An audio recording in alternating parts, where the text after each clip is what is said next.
Okay. Hi everyone.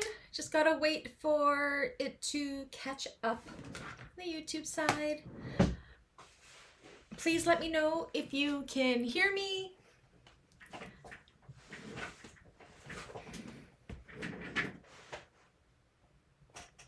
Happy Wednesday, everyone. Hi, Cynthia.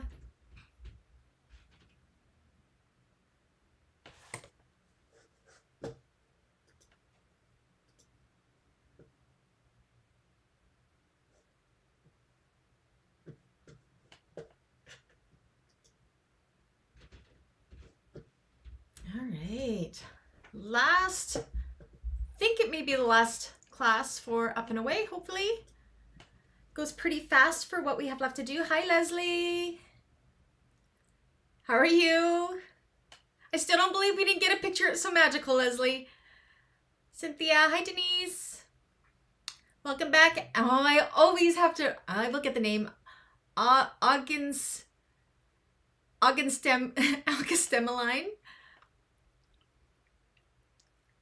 Yay. So I know Cynthia's sewing along with me today. If you can let me know if you're sewing along with me, that would be great. We have lots to get through, but I think we can finish this today. It should be awesome. Everybody can hear me okay?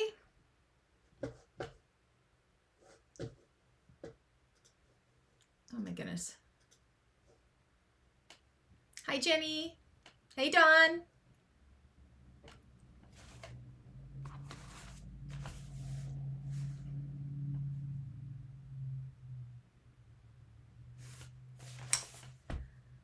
There may be a point where I have to sneak away for like 2 minutes.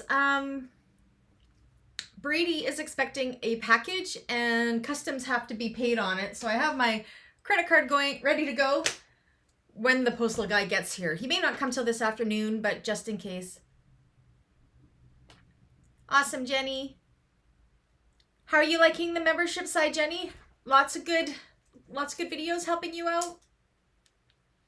Now I am going to ask your guys' favor. You're kind of a test group. Over the last week, I played with my microphones and my cameras. So I need you to tell me when I'm at the machine if the sound is better and louder, if it's too loud, if it's too quiet as I move cameras. I did remember your name, Jenny.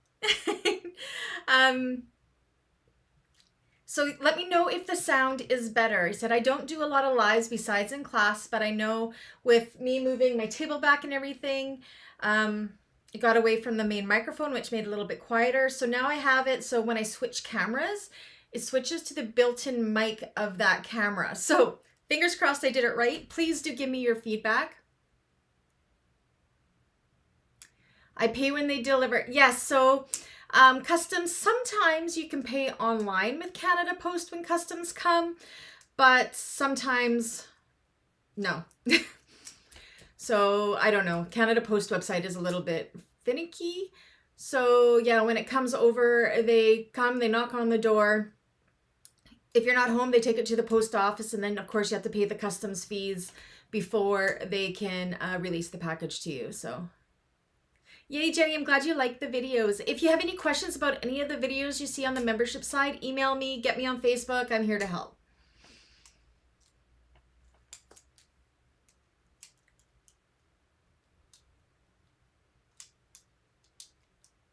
Do you guys not get customs or brokerage fees down in the States, or is that a Canadian thing? It's probably a Canadian thing. Hello, Lori. Oh, from Nova Scotia. I have a cousin that lives over in Nova Scotia. Her husband's in the military, so they're in a military base there. I don't know where it is though. I just know it's in Nova Scotia.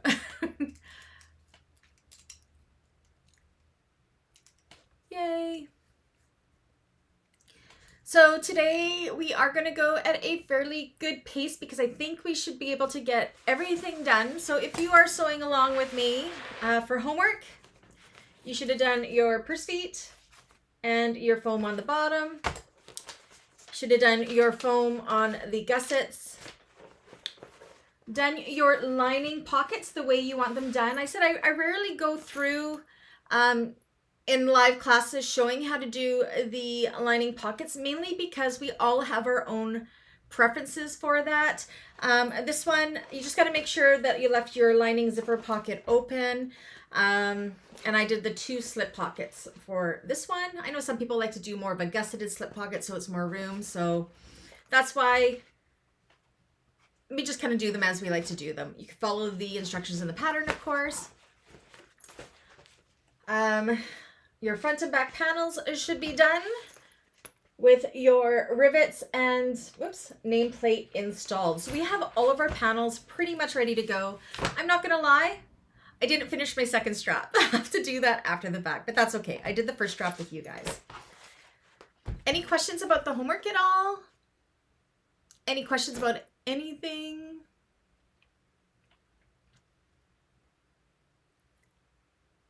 Yay, lots of members on today. Amazing. I just finished the Glam and Go tutorial by Sew Yours. I should have that up by tomorrow. I still have to do the voiceover today. Glam and Go class has finished on the membership side on Tuesdays, and tomorrow is our last class for the zip and grips. So yay. Now everybody remember to get the January bags while we have the discount codes. I don't remember what the discount codes are. Do I have them down below? I don't remember. Let me look. Yeah, sure don't. So next month's bags on Tuesday, we are doing the Le Manza wallet by Country Cow Designs on the membership side of the channel. That's in the Tuesday, Thursday sew along classes. Joe did give us a 40% off coupon for that. I do have them linked in my Facebook page. Maybe I can talk into lovely Dawn into posting those codes if she can. If not, hop on over to the Facebook group and you can get it there. It's in the feature section. On Thursdays, we are doing the Yana by Sewing Arts, and we have I believe it was a 15% off coupon code for that, but they all expire on December 31st. And it's based on the time zones that the designers are in. And I know like Joe is in the UK and Sandeep is probably in India, I think. I could be wrong. So they could be ahead of us. So better to get those sooner than later. You do not need to be part of the membership to take advantage of these exclusive discount codes. It's for my subscribers and watchers. So definitely take advantage of those deals. Thank you, Dawn. If you watch in the comments there, Dawn is going to post the coupon codes for those 2 wallets. So make sure you do it. Oh yes, Dawn got a new little boxer puppy named Apollo. Congratulations on your new fur baby. Yay! So we'll give it till about 5 after, and then we are going to get started. And again, we're going to go at a fairly good pace. If I end up going too fast, I make sure you stop me and ask questions, and I can slow down a little bit. Oh, 20%. Thank you so much, Cynthia. Cynthia posted them there. So 20% off for the Yana is BB Yana YJONA. And 40% is Lemon 40 for Country Cow Designs. Yay. Let me just see what I can do here.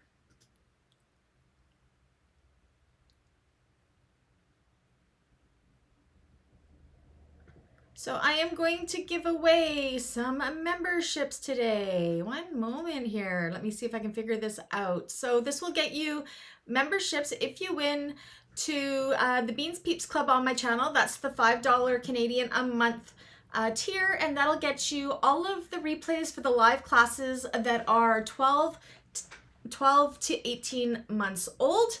After 18 months, all the classes do go to the public side as well, but it gets you a sneak peek of that, as well as sneak peeks of tutorials that I may be doing that haven't released to the public side of the channel. So there we go. Let's see if it gives them away right away. So this is 5 of them. So there, Deborah has won, Fran, Leslie, Teresa, and Sherry. And Delilah. 1, 2, 3. 1, 2, 3. Oh, no, sorry, not Leslie. Sorry, Leslie. Deborah, Fran, Teresa, Cherry, and Delilah. Congratulations. You have won the random draw for a month's subscription to the Beans Peeps Club. So make sure you check out all of the tutorials. Well, not tutorials. They are class replays that are 12 to 18 months old over on that channel. Good morning, Kathy. Kathy, are you sewing with us? I can't remember. I should be marking down who's all here.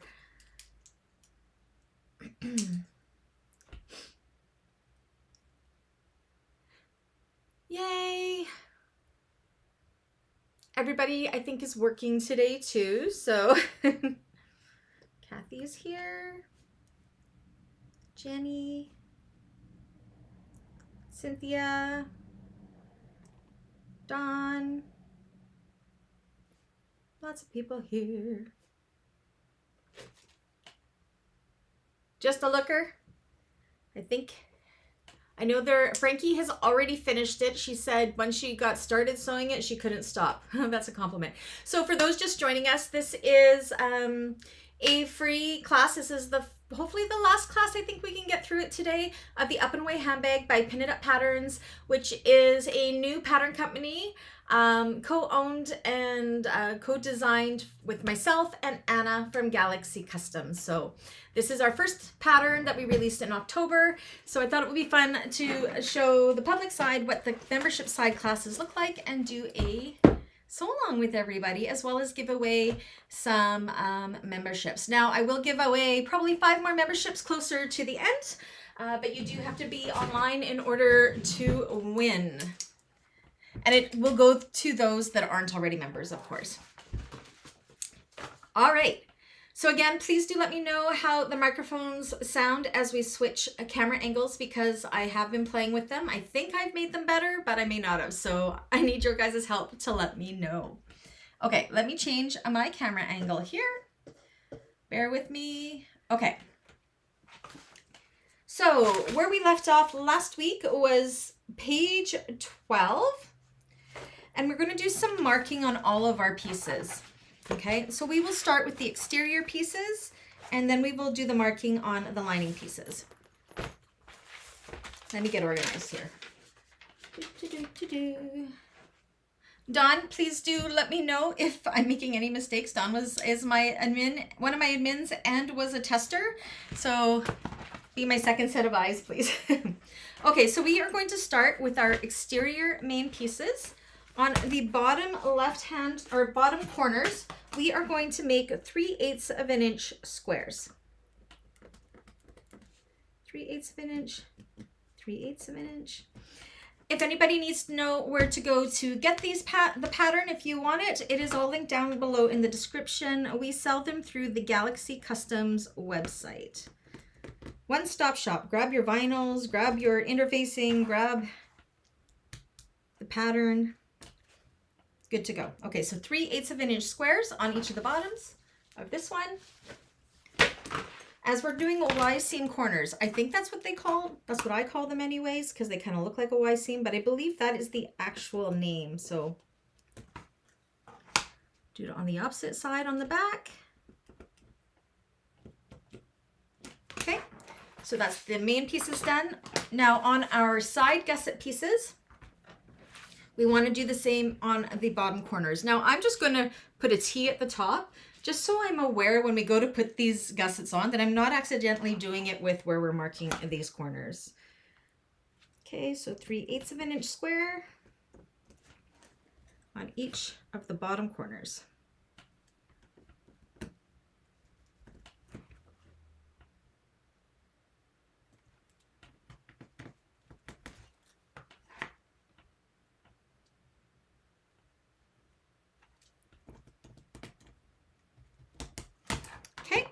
Set those aside for now. And then on our bottom piece, we want to do it on all 4 corners, 3/8 of an inch squares. And these are going to be guidelines to where we are going to end up sewing when we do the final construction of the bag. It makes for really, really pretty corners.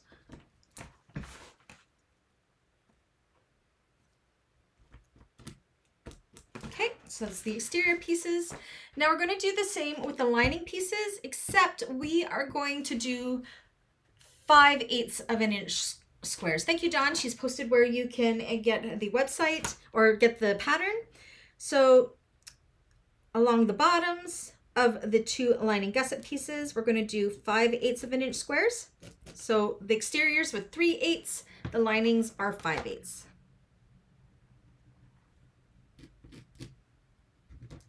This one.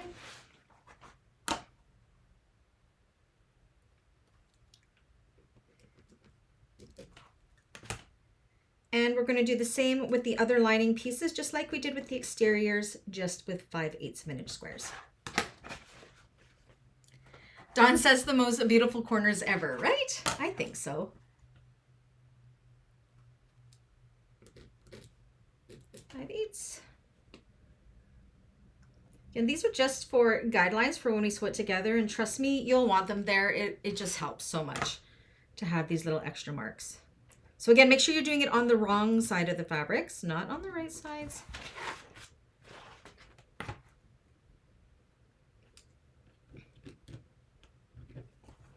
Okay, that's that done. And then the bottoms of the main lining panels. Again, make sure your zipper pocket has an opening in the bottom like mine does.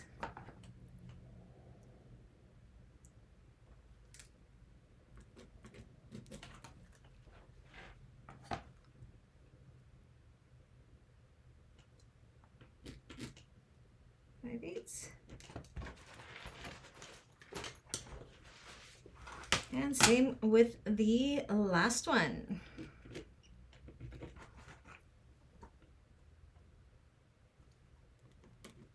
Okay, so we got those all prepped.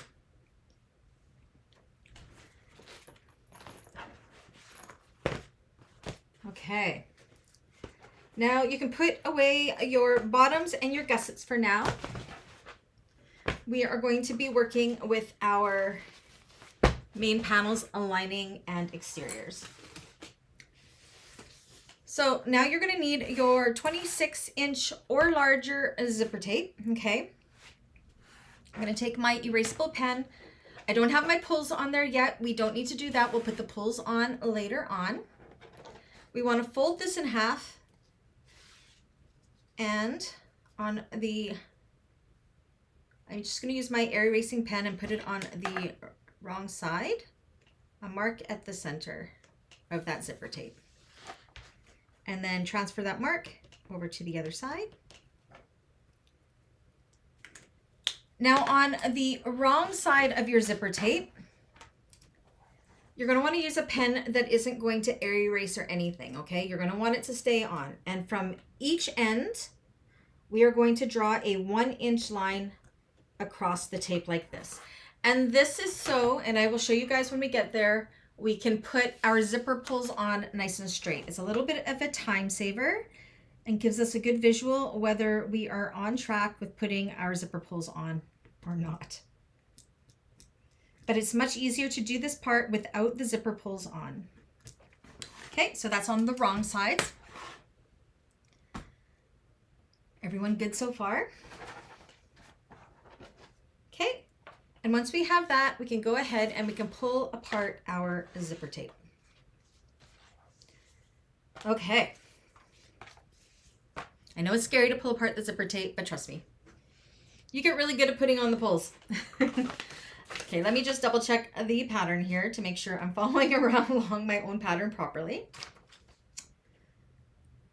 On this line, so we've done page 13, steps 1 and 2. Now we're on step 3. So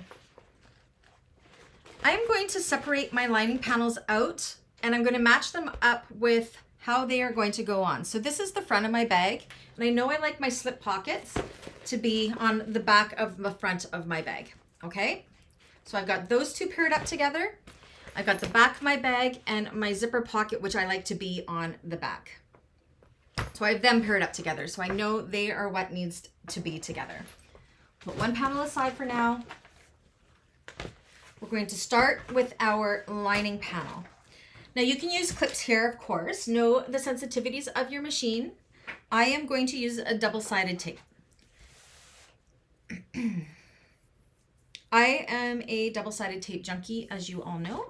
It really helps get nice and straight zippers, but again, know the sensitivities of your machine, because I know double-sided tape is not great for everyone. Dritz Wash Away Wonder Tape works really well too. I'm using like a leather tape, but I'm also on an industrial, so it can sew through it pretty good.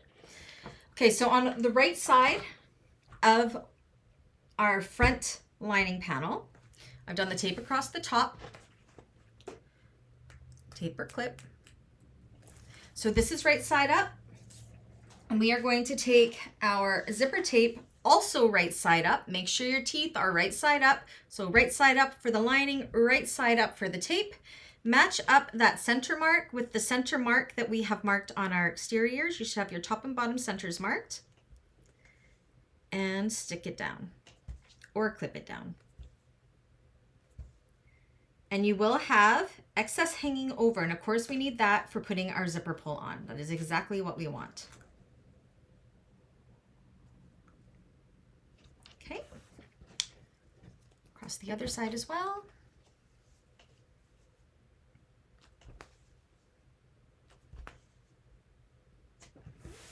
That's what that looks like. Okay. Now we're going to take our exterior piece that has our zipper band and everything on it. We're going to do the exact same thing. Sort of. You're going to put tape along the top, or you're going to clip it. Make sure you have your top and bottom centers already marked on there. Hi, Diane.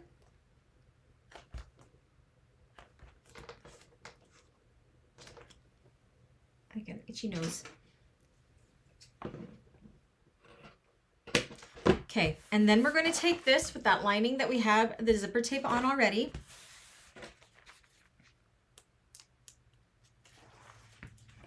And we are going to put it right sides together, matching up that center mark and clipping or sticking it down, sandwiching that zipper tape.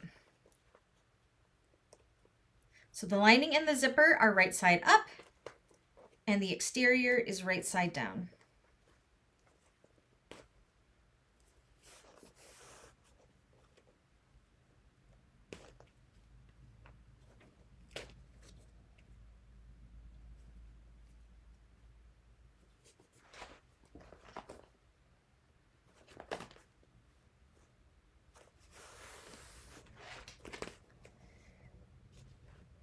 So our lining and our exterior panels should line up really good on the arms here, and mine do.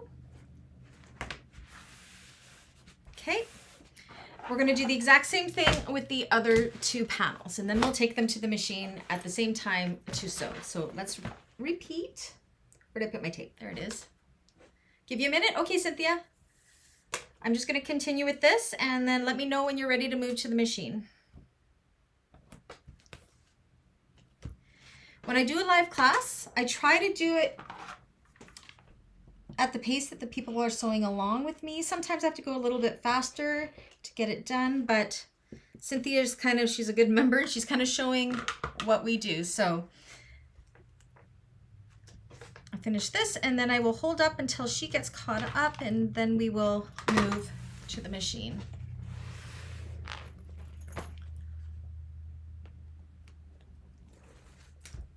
So again, lining is right side up, my zipper is right side up, matching up that center with my center mark,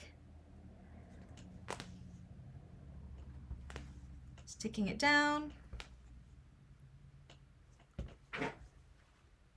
And even if you aren't sewing along with us right now, please do ask questions along the way, and let me know if you think you might be making it up in a way bag.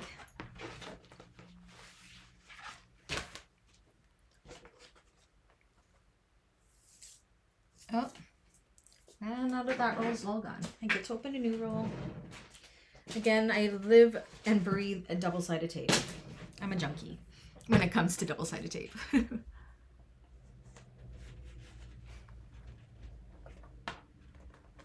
am I doing? That's not the one I want. This is the one I want. I get my double-sided tape from Galaxy Customs. It's the best tape ever.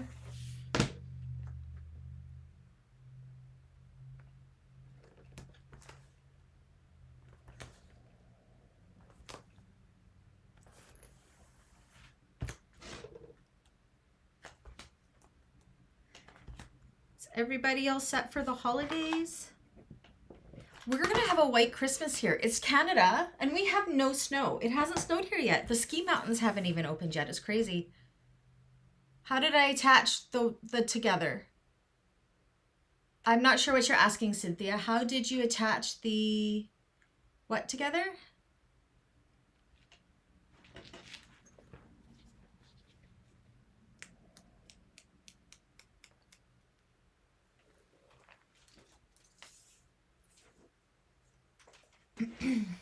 I don't understand the question.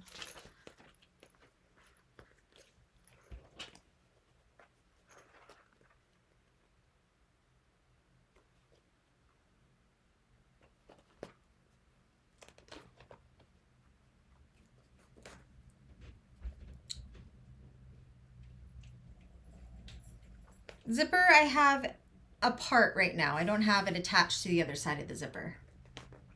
I've torn it apart. And we will put it back together with the zipper pull later on.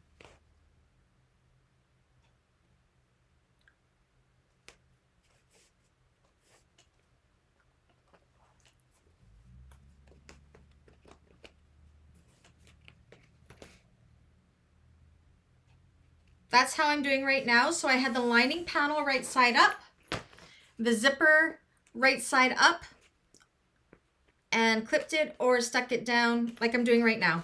So here's my lining, and I have my zipper right side up and my lining right side up. And then I'm taking my exterior and I'm putting it right sides together with all that, almost like when you make a pouch. We haven't sewn them yet. We're just getting them in place with clips or tape, and then we will put them together after. And when we put the zipper pull on, that'll get it going.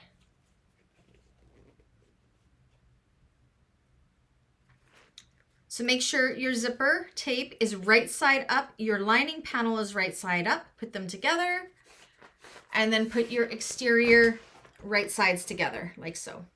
Does that make sense?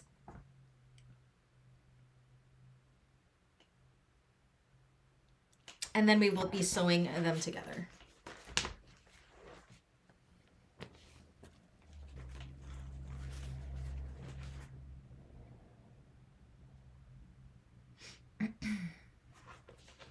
So yeah, again, here's my lining panel, and I stuck my zipper down right side up. Oh, which one goes with the exterior?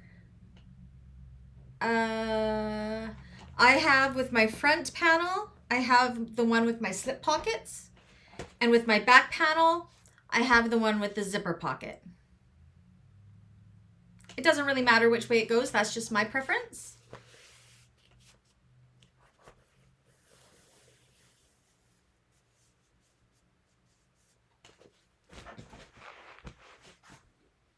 So we should have two pieces that look like this. So here's my front panel. It's right sides together with my line or my slip pocket. And then in between is my zipper, one side of my zipper tape in between those level layers. And then this is my back panel with the zipper pocket panel. Perfect. Okay. So now what we're going to do is we are going to switch the camera over to the machine. We are going to install our right zipper foot, and we are going to sew these on with a 1/4 of an inch seam allowance, I believe. Yeah, with a 1/4 of an inch seam allowance. Okay, so let me put these around. You guys, please do let me know if the sound is better.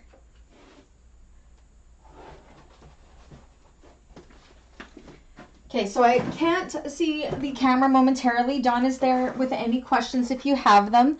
Please do let me know if the sound is better at the machine. Not too quiet, not too loud. And I'm going to change into my right zipper foot. If you have a small enough foot that can get nice and close to the zipper tape, that's fine too. But this just helps get a nice and straight zipper, I find. Okay, I'm just going to go look at the chat. Can you guys tell me if the sound is good here? Make sure the sound is working.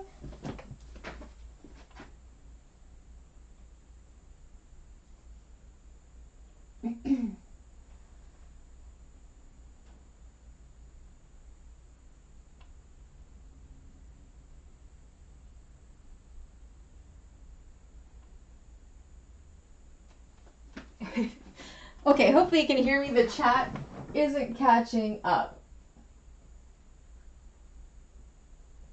Okay, sound is good. Perfect, thank you. Okay, so now that I have my zipper foot on there, I'm going to sew across those seams with 1/4 inch seam allowance.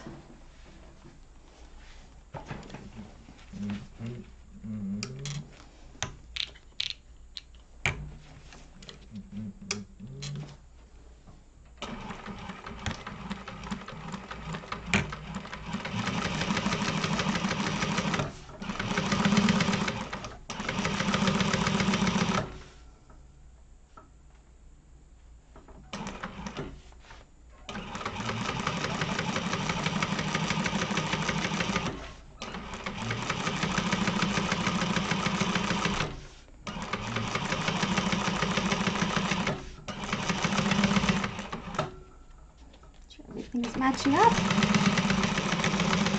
Okay, that's one. I think I'm running out of bobbin. That's okay. We're gonna power through it. Okay, so that's one. Put that over there. Oops. And the other side. Okay, making sure everything is lined up nice and even.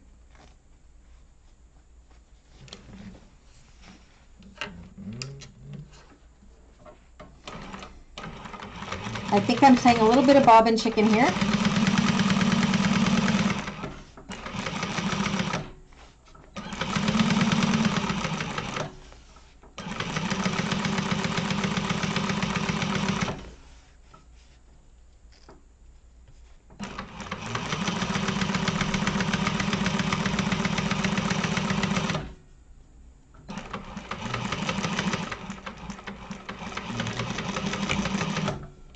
Okay. I think I'm going to change out my bobbin because our next step is going to be top stitching. You know what? I'm going to change it out. I probably have enough, but there's nothing worse than running out of bobbin when you're top stitching. So I'll change it out to a fresh bobbin.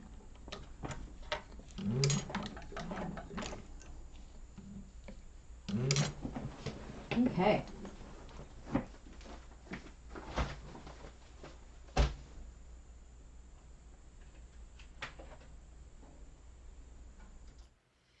So far, so good. It's a little bit louder than the other mic. Okay, perfect. Let me just, I'm going to adjust it a little bit.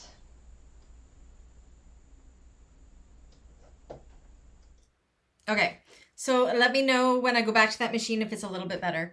Before it was too quiet, so. Ciao Valerie from Italy.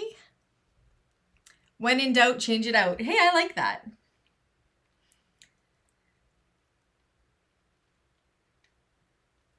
Awesome, awesome. Okay, so I will give this up to my face for a moment to catch up there. Give it about 2 or 3 minutes and then we will move on. Yay! Should I give away another membership while we wait? So again, I'm giving away memberships to the Beans Peeps Club side of the channel. I wish I could give away to the classes side but it doesn't let me do it. So maybe one day. But let me go here. I'm just going to give away, whoops, that's not what I want. One more. We've given away 5 already. We'll give away another one. So this is for the Beans Peeps Club, which is a $5 a month membership, and it gets you all of the live replays of the Beans Peeps Club, of the membership classes that are 12 months old or older. So, and there we go. We have Sonia has won a membership to the Beans Peeps Club. So please do enjoy that. Enjoy the replays of classes of a time past that are 12 to 18 months old. There will be new ones available on January 1st as well that I will be transferring over. I haven't top stitched yet, Cynthia. On my industrial, if your 1181 is similar, I do my stitching at 4 to a 4.5, and I top stitch at a 6.5, or I do a 7 on my industrial for thicker, thicker fabrics. So that's on my machine. That's what I like. Okay, so let's get this ready for top stitching. No, wrong button. Here we go. Okay. So what we want to do is we want to take these panels and we want to press them wrong sides together with the seam going towards the bottom. So you can finger press it or what have you. Knowing me, I'm going to use double-sided tape. You can use clips as well, but this works for me. You're welcome, Cynthia. So the way I do it with double-sided tape, if your machine likes double-sided tape, keep in mind if it does or doesn't, is I just put my tape just on the inside of that seam. I find this helps me get really nice and tight and helps me have a very even seam allowance for top stitching, especially with what we're going to do, because we need it to be as accurate as possible. I mean, we have ways around it if it's not, but that's okay. Okay. So again, you can use clips for this as well, or finger press. And I'm just going to finger press the exterior away from the zipper tape with my seam going this way. Give it a good press. How pretty does that look? Again, I co-wrote this pattern, so I may be a little bit biased. I hope you guys like it as much as we do. Okay, once you have that all nicely pressed in place. Hello, Brampton Gardner. How's your channel doing? I haven't visited in a while. I really need to get over there. Okay, and we're going to do the exact same thing on the lining side. Again, you can finger press or use clips, or if you've used all cottons, you can definitely take it to the iron and give it a good press.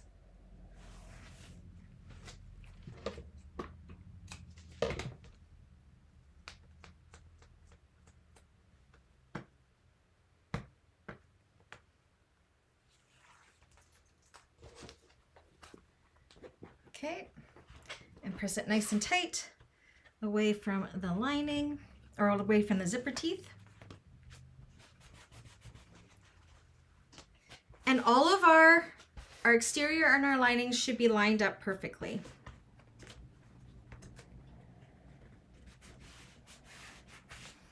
I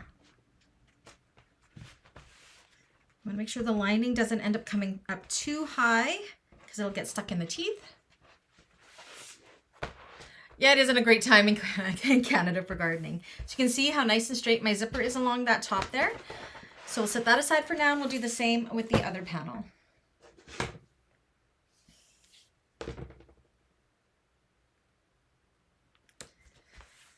You're doing a terrarium set? Nice. You'd be disappointed in me. We zero-scaped our yard. I'm not a yard work girl at all. My mom has a beautiful yard. She was a landscaper when I was growing up, but oops, my tape got a little wonky there.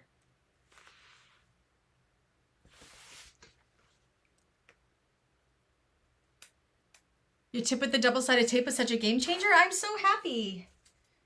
I said, I just like to show what works for me. It may not work for everybody, but if it helps somebody out, like it helped me out. I mean, we all have different strengths and different ways that we learn things and different ways we like to do things. So I just like to show what works for me. I've been bag making for 5 years now and teaching for 2 of those 5. So, and I learn stuff, and I learn stuff all the time.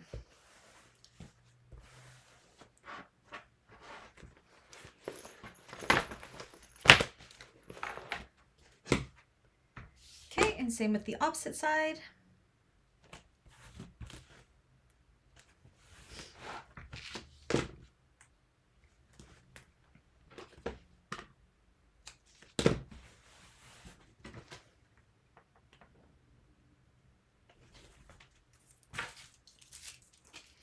I find the tape helps get such a nice straight zipper too. It really helps me out. Give it a good press. See, I don't sew super fast. I think I'm about a medium speed sewer. I take a lot of time to prep like this before sewing, because I want it to be perfect. I'm more of a process sewer than a production sewer, that's for sure. I enjoy the process of the sewing. Rachel, gardens and sews and eats. Those are her hobbies. I think it's all of our hobbies. Okay, so now we're going to take this over to the machine and we are going to top stitch with an 1/8 of an inch seam allowance through the zipper tops right along here. Okay.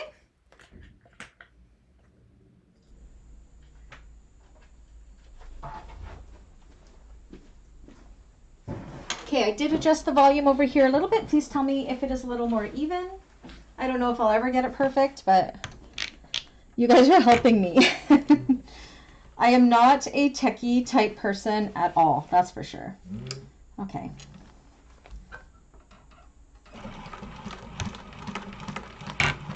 Top stitch.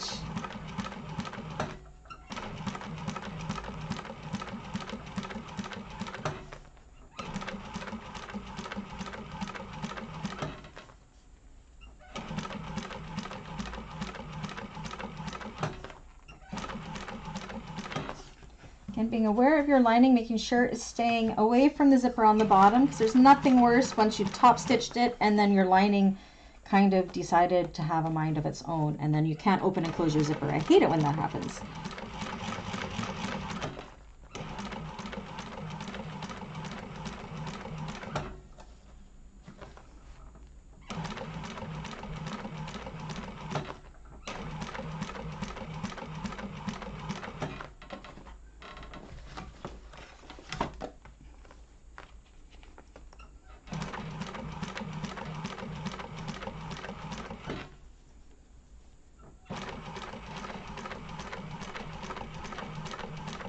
I'm taking this top stitch really slow because I want it to be really nice, because this zipper top, the way it folds over, is such a focal point of this bag that I want it to look as best as it can. Okay, so that's one done. Oops. Let's do the other one. Toss that onto my table. Opposite side. Again, make sure everything is staying where it needs to go.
Okay, and then while I'm here, I'm going to also change back into my regular foot because I don't need the zipper foot anymore.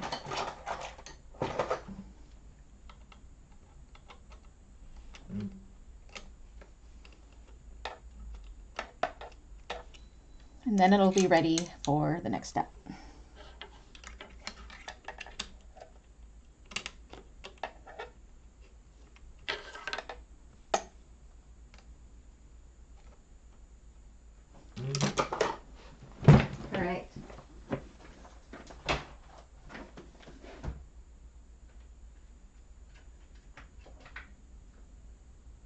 There we go. Your Teflon foot was a big help too, absolutely. You like how I slowed the top stitching?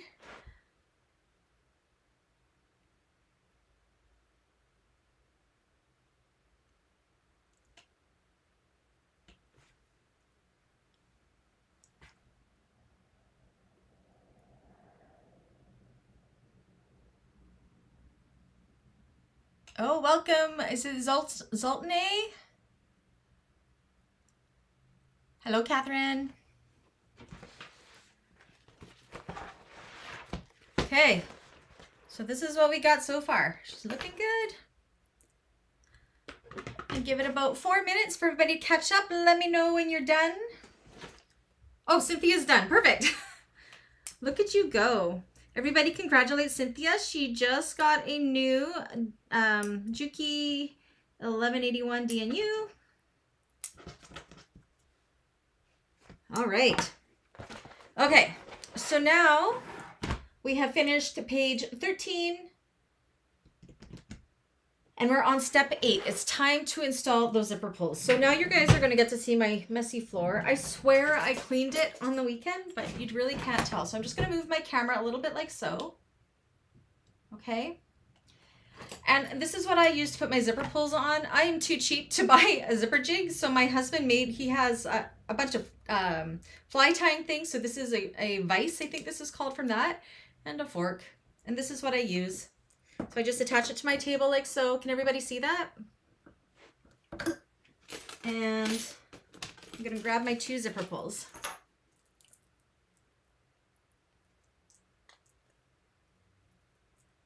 Of course, this has this plastic coating. I should have taken it off beforehand. Do you guys see that black dot on my finger? That's a blood blister because I kind of sewed it with the machine. The needle went bloop. Not sure how that happened, but it did. And it's been like that for like 2 weeks. Guess it just takes a while. Okay, sorry. I forgot to take this protective coating off of my zipper pull in advance, so let me just get it off.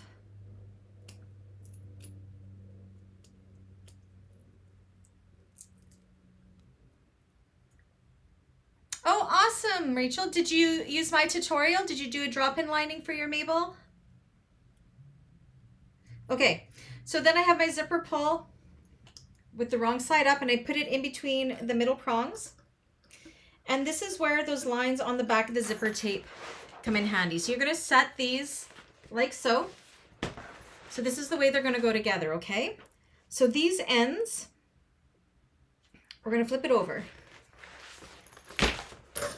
So where we put those lines on the bottom of our zipper tape, the reason I do that is when we're feeding it through our pull, we don't have to go all the way up to see if it's on straight. If we get those lines matched up and we've put it definitely centered on these panels, then it should go on nice and straight. So it usually only takes me a couple tries to get it. So I just kind of put them down each side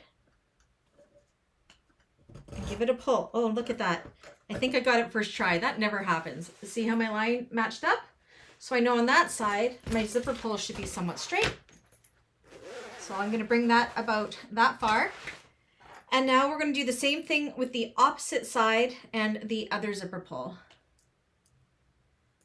Where do I get my zippers and pulls from? I get them 90% of my zippers and zipper pulls I get from Blue Calla out of, I think she's in Toronto. I love Blue Calla zippers and zipper pulls. I also get some from Emmeline Bags. Emmeline Bags has the matte black ones, which Blue Calla does not have. And they have different shaped pulls, but both places have amazing zippers and zipper tape. But Blue Calla has a lot more variety when it comes to zipper pulls. She's got some really fun zipper pulls there and really fun colors of tape and everything. So definitely check it out. They're Canadian, of course. Awesome, Rachel. Follow step by step. The drop-in lining made that really easy, hey? Okay, so I've got it on my fork here. And I'm going to do the same thing with the opposite side, as well as trim off my, whatchamacallit, come on. And then we have the one kind of tough part we're coming on to, but it's not too bad. It's just a little bit different than most. And it's a way of getting over making this a drop-in lining bag, which we know I do not like zipper top drop-in linings. I am not good at them, so we did not write it as that, but you could do it as that. Okay, so my lines aren't matching up, so I'm going to keep going until I have matched up lines. See, I don't have to pull it very far. Okay, I think that's matched up, that line. We will see. Okay, so flip this over. Let's see how we did. Perfect. So you can see that put them on perfectly straight. You got your zipper on the first time, Cynthia? Yay, we're both having good zipper days. you have a zipper jig, Cynthia, or do you do it by hand, or do you have a fork like me? All right. So that's what it looks like so far. Kind of looks like a pouch, doesn't it? It actually, it has a pretty, again, I'm a little bit biased because I co-wrote this pattern, but I think it goes together super cool. Okay. Oh, awesome. Oh, Don's being our translator. Thank you, Zoltne. Am I saying your name right? Is it Zoltne?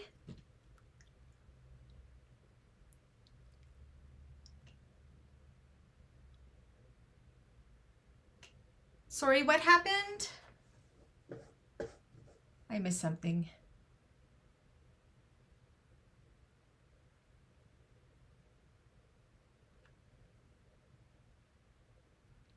All good. Okay. Just takes practice. Okay, are we ready to move on? So now what we want to do, again, once your zipper pulls are on, we can go ahead and we can trim our zipper tape up to be nice and even with our exterior. Make sure your zipper pulls are into the middle because you don't want them to accidentally fly off. Same with the other side. Oops, get through there. Okay. And this is what we have right now. Now, we are to the point that's a little bit tricky, but not super tricky. I'm just going to read how we explained it here, just so I remember.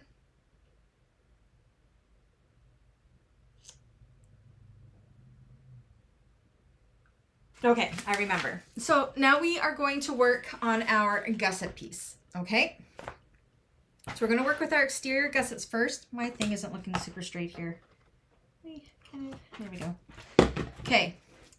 So we want to make sure we're working with the top and not the parts that we had the little squares on the bottom.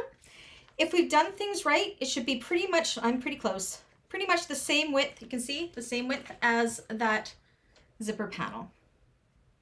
If you're a little bit off, that's okay. You can trim it slightly, so. Okay, so now what we want to do is first off, it's very important that we keep this lining panel separate from the exterior pieces. So just in these arms here, I'm going to just kind of fold these up and put a clip there to kind of hold it out of the way because we do not want to be sewing through these lining parts just yet. Okay. So just kind of clip them like so. All right, see what I've done there? Okay, and then we're going to take our exterior gussets. Make sure you're using the top of the gusset and put it right sides together with your zipper panel here. Line it up and clip it in place to just before the zipper tape, okay? So like where that seam is there,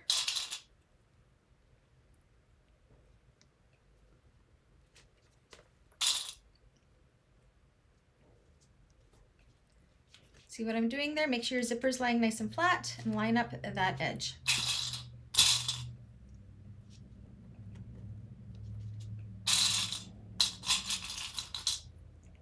Okay, and we're going to do the same with the opposite side. Again, pull your lining panel up and out of the way like so. And just hold it with a few clips to keep it kind of up and out of the way. Grab your other gusset piece. Again, make sure you're using the top side of it, not the bottom side that has our little squares, and put it right sides together with the exterior. It should be the same width-ish. Close enough. And clip in place.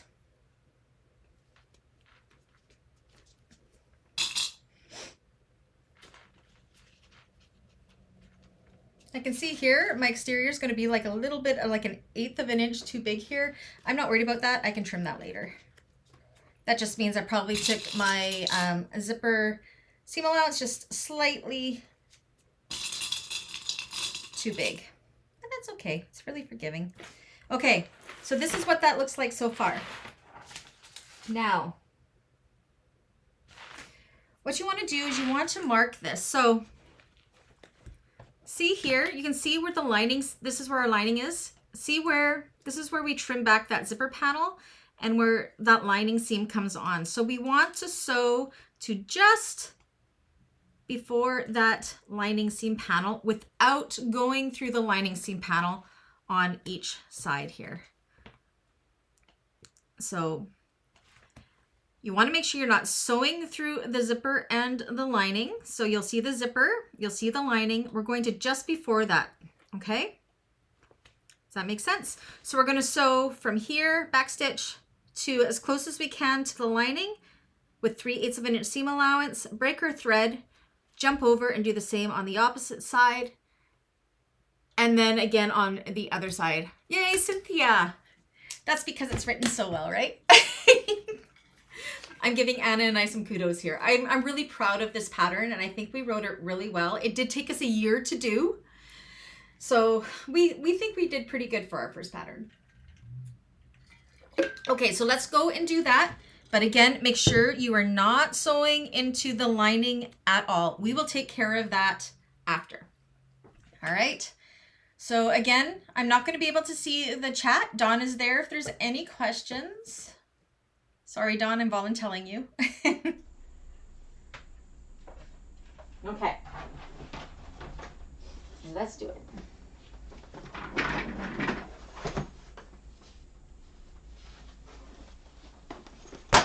Okay. And it seems super bulky, but it's because we have everything laid out flat. So, okay. So 3/8 of an inch.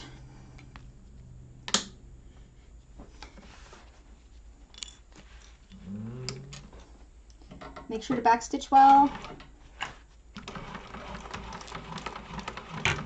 And then to just where, just before the zipper tape in the lining panel. Just kind of lift my needle up and see, okay, I'm there. And I'm going to back stitch well. Break your thread.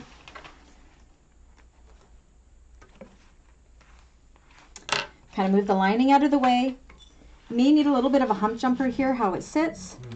And you're going to put your needle down, once again, just past the lining. 3/8, making sure you're not sewing through the lining.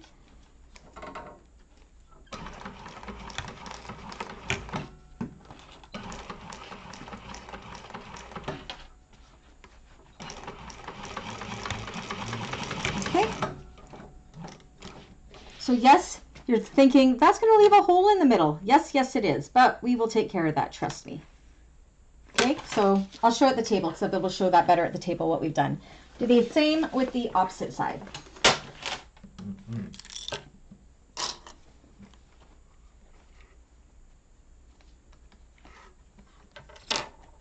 Still got to get Dave to install my needle positioner for me. I've had it for almost a year and I still don't have it installed. Oh my goodness, been a busy year. So this is the hardest part, and it's really not that hard. It's just because it's kind of a newer concept. Again, if you don't mind doing a drop-in lining for this, you definitely could modify it for that. I am not a zipper top drop-in lining person. I just can't. I just can't. I need to practice more. But I like the effect that it looks. So this is just a way to get around that. And I actually modify patterns that I purchase that are drop-in lining to this way to finish it. So it works good. Okay, so I'm going to hop over to the opposite side, make sure I'm not catching my lining panel in there. There we go. Back stitch.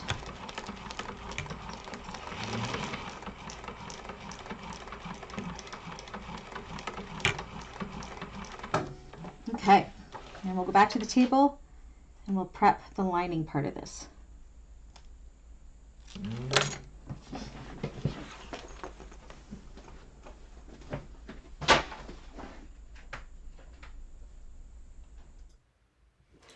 Let me catch up here.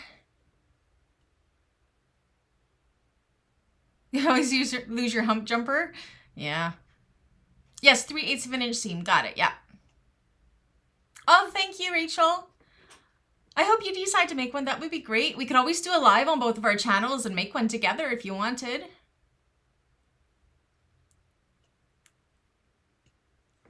All right, so I'll show you what that accomplished.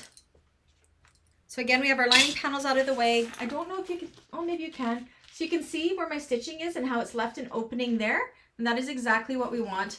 And that has left a hole, but we need that because we need the lining and the exteriors to remain independent of one another for the construction. Ah, come on, Rachel, you can do it. All right, so that has taken us to the end of page 13. We're now on page 14.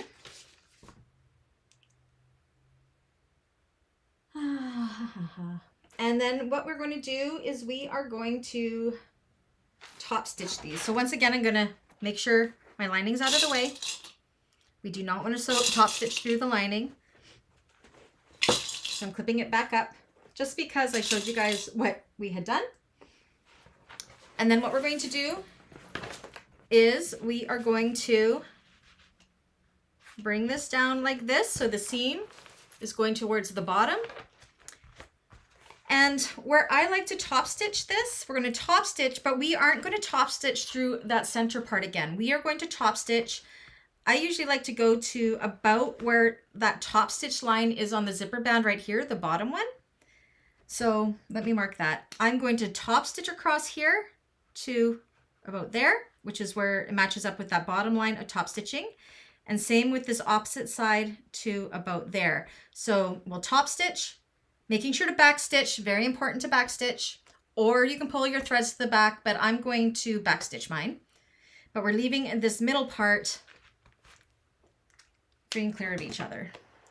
My zipper bands are a slightly different size. I don't know why, but that's okay. That's probably the side that I did my seam allowance a little bigger on the other, but you can see like so. Again, making sure we're not sewing through this lining. We are just top stitching through the exterior. And we're going to do the same on this opposite side.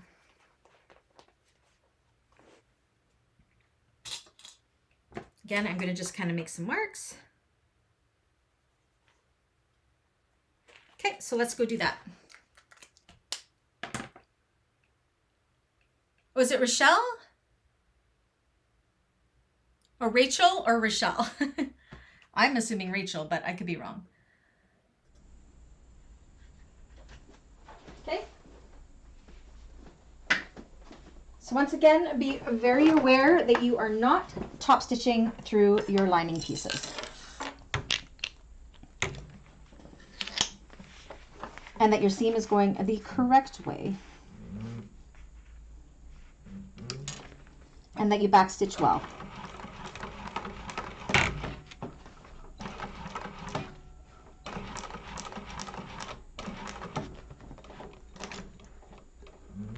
Okay, so I'm there. I'm going to back stitch, break my thread.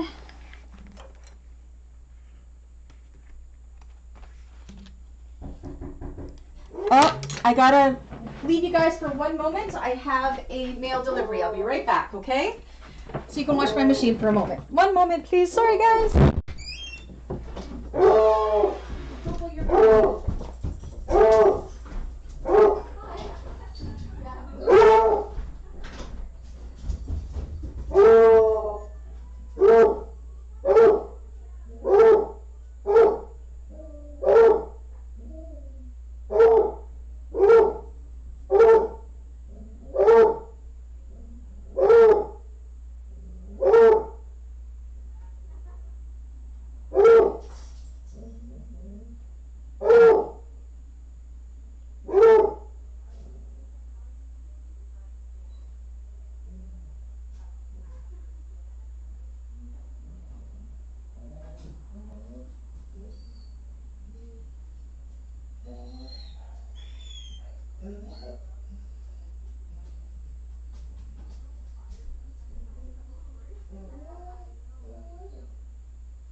Sorry about that, guys. No, Dexter, you're not. Oh, Dexter's gonna bump the camera. Dexter's in here now. Sorry.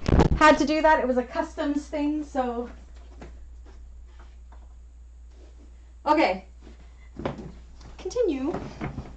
I'm hopping over to the opposite side now. So, yes, that middle section. Again, make sure your lining piece is out of the way. You don't want to accidentally sew through it. That middle section remains unsewn for now, untop stitched.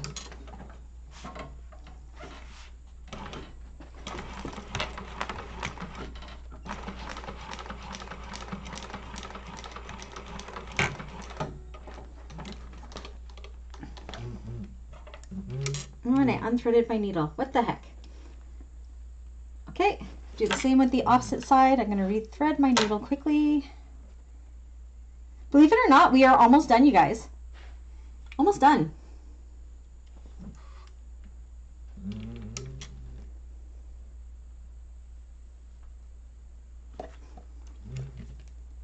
We may actually just stay on and get her done if we don't get it done within the next hour, I think. Oopsies. Crash, bang, boom, sorry. Again, make sure your lining is out of the way, and we're only top stitching through that exterior. I'm definitely going to have to trim this one up just a smidgen. That's okay.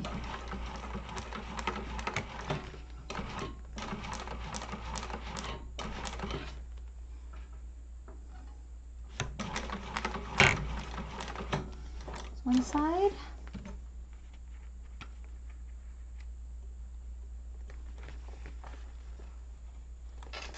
And finally the last side.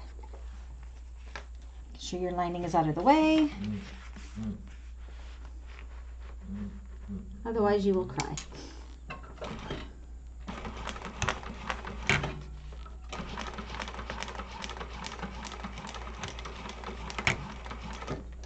Okay.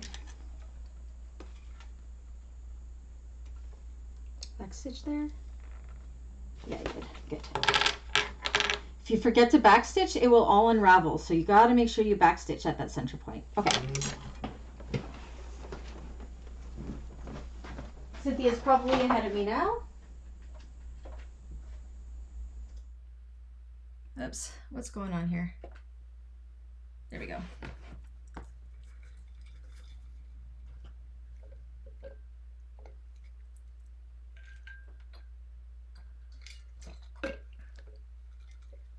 Oh, Apollo loves cocoa, does he, Don? Okay, so this is what I mean. You can see here, it's only top stitch here and here, and you should be able to stick your finger down that center part on both sides.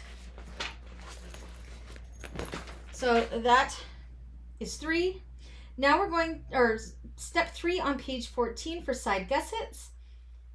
We're going to repeat the exact same process, but this time we're going to do it with the lining pieces. So you're going to have to make sure, this is where it gets a little bit tricky, but it's not bad. We do not want to sew through the exterior for this. We just want to sew through the lining pieces. So again, making sure you're not doing it with the sides that have the squares on the bottom.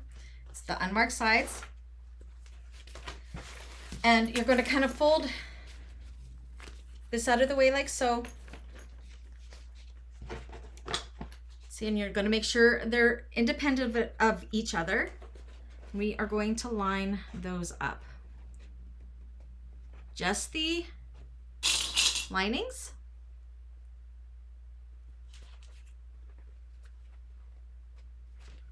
Don't clip it to the exterior.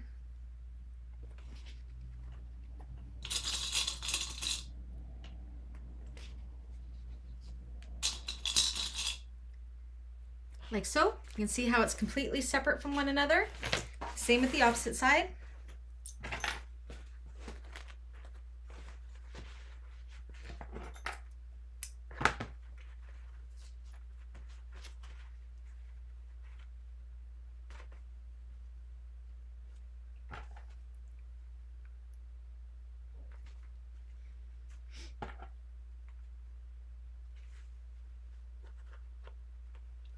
Awesome. Get your snacks, Rachel. I can already see here that I obviously cut something too short, but that's okay. It's the lining side, so I can trim that up later. Pretty forgiving. Let me try that again. You can see here, my seam allowance went a little bit wonky there, but that's okay. Or I cut this too big, one of the two. But it all works. It'll all come out the same in the wash.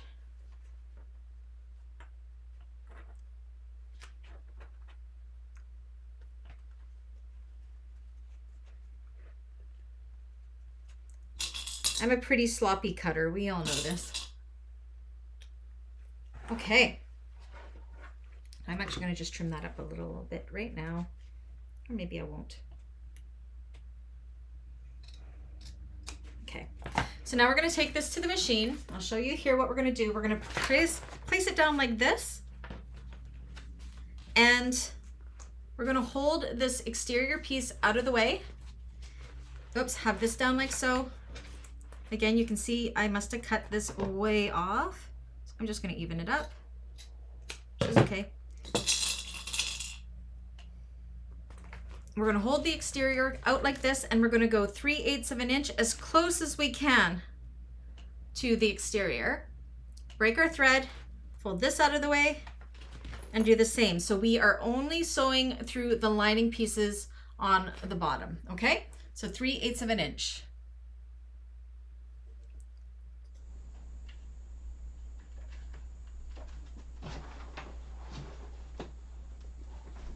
Again, it feels a little awkward. Oops. But it's not hard. Move that out of the way before I throw it on the floor.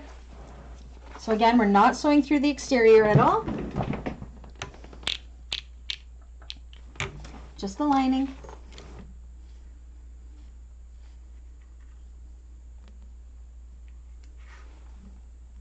Just pulling my threads along here. Come on. There we go.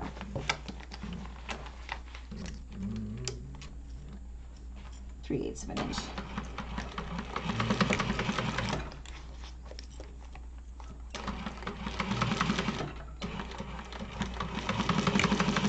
That's one side. I went as close as my machine would let me. And hop over to the other side. This is where you may need a hump jumper to get nice and close. I think I might. We will see. Yeah, I'm going to. Where's my hump jumper? Uh-oh. I lost my hump jumper. Where are you? Where are you? Huh. Huh, where did that little guy go? I'm going to try it without it. I don't know where my hump jumper is. It's my only one, too. Man. Okay. There goes a sign. I'm destructive here, guys. We'll be fine. Backstitch. You just kind of have to manually pull it. Everything's falling off the walls. There we go.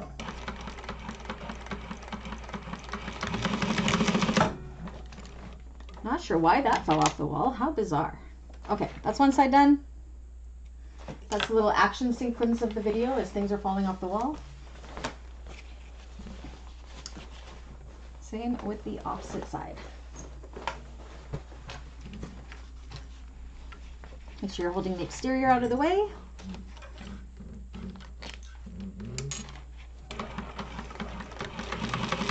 Three-eighths of an inch. As close as you can get without sewing the exterior.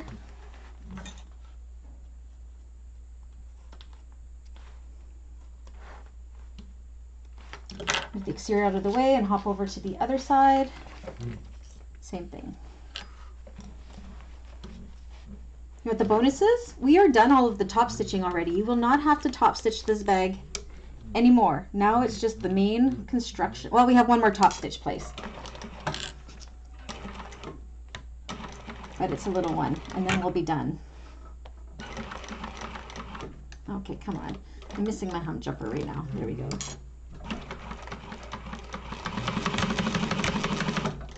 There we go.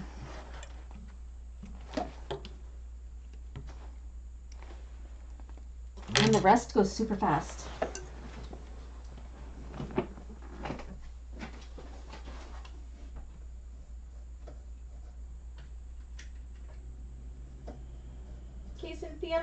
you're ready.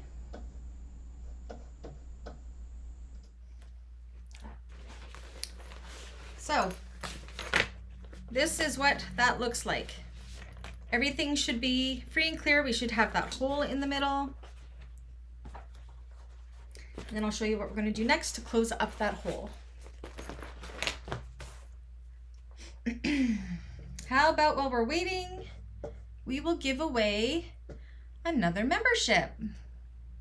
So again, I'm giving away memberships to the Beans Peeps Club, which is the $5 a month membership that gets you the class replays that are 12 to 18 months old. So here's another one. Who is our lucky winner going to be?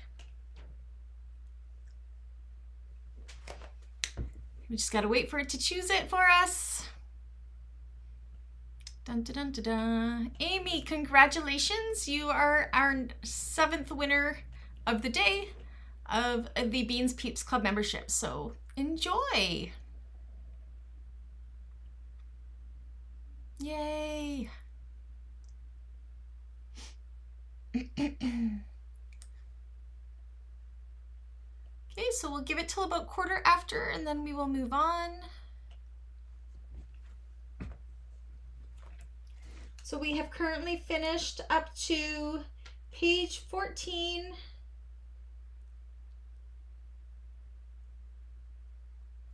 Step 4 of the side gusset part.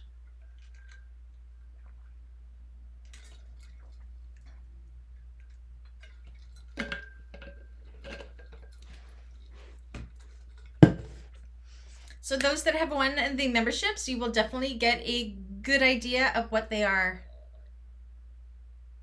Oh, Valerie, it's a draw. YouTube does a random draw of the people that are watching. So you don't grab anything, it just picks a winner for me.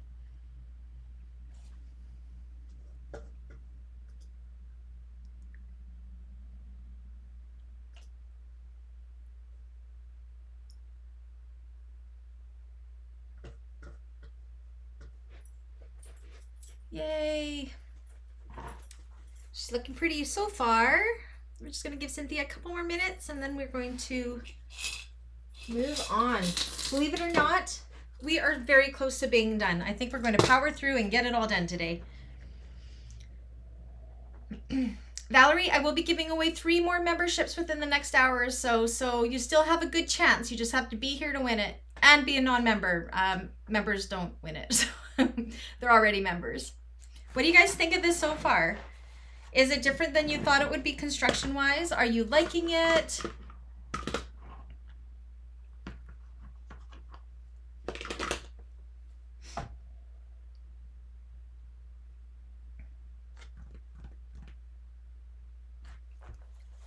This is actually a client order. I have a bunch of these on order and this is one of them. So it's a bonus that I get to do the class and sew along with you guys. I'm being super careful because I don't want to mess it up at all because it is a client order. I sell these for, what do I sell these for? I want to say, I don't remember. 185 Canadian, I think, is what I sell them for. I've got 7 on order. I've delivered a bunch already. It was all for the same person. Okay, so we're going to move on. It's giving you, I think it's because of the V, hey? This is all Anna. So I should show you guys, well, we're waiting here. I will show you the prototype. So this is the very, very first Up and Away, and you will see how this bag evolved, okay?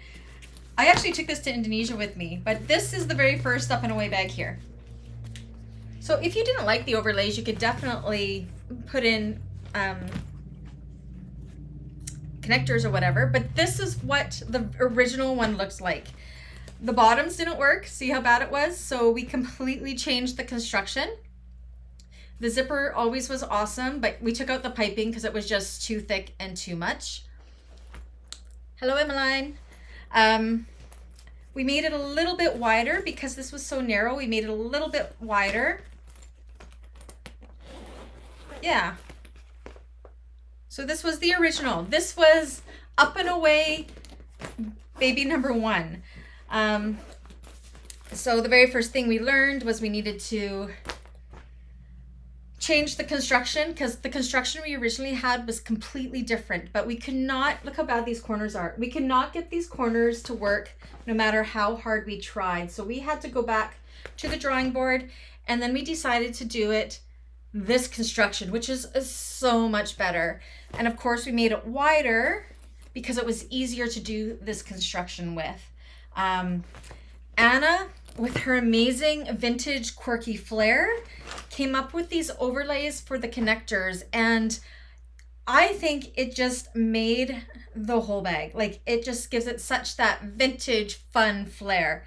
But as you can see, if you wanted to modify it yourself, you could definitely, instead of doing this, you can do your own connectors if you wanted to.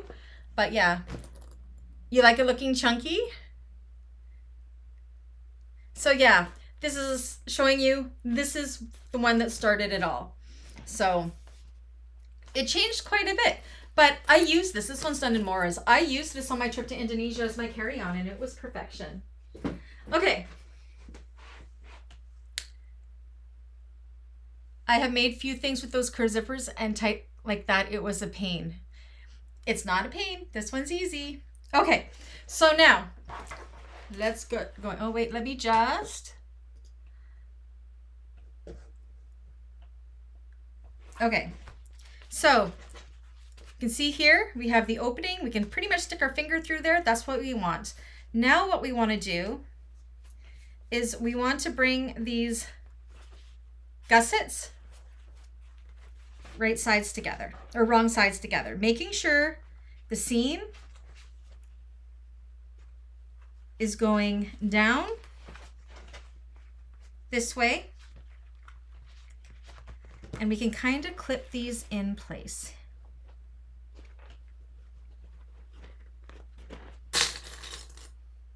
To hold them together, because what we're going to do now is we're going to kind of press, it should be folded under nicely. You're going to kind of finger press that down, and then we're going to put our needle down where our top stitching stopped, back stitch, go across where there's no top stitching, and back stitch, and that should seal up that hole. Okay, so we're going to do that and that on the opposite side. So again, you're bringing these panels wrong sides together, and then we're going to close up that hole by just top stitching there. You do not want to go any further than that, because again, we need these to remain separate of one another. We're just going to top stitch in between where we top stitched before. Okay, makes sense? So let's go ahead and do that. I'm going to just kind of put these in place. Oh, I can see I cut that really weird. So I'm just going to straighten up this one gusset because I cut it oblong. That's my problem. Okay, let's top stitch that, and that'll seal up that hole. But only top stitch where we haven't top stitched. Right along the zipper tape.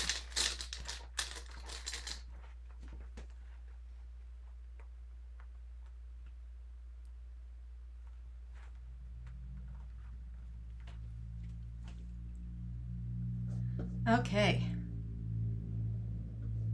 Let me flip my screen. I'm getting sidetracked by the chat there, but Dawn's all over it, so this is good.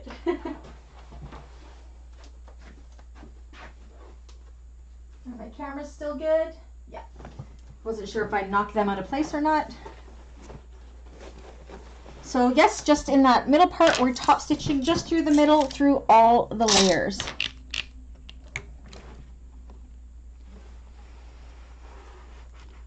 So I'm putting my needle down where my top stitching stopped previously. Make sure to back stitch. And make sure your needle goes down where the top stitching had ended before. Do not go past that zipper panel. And back stitch.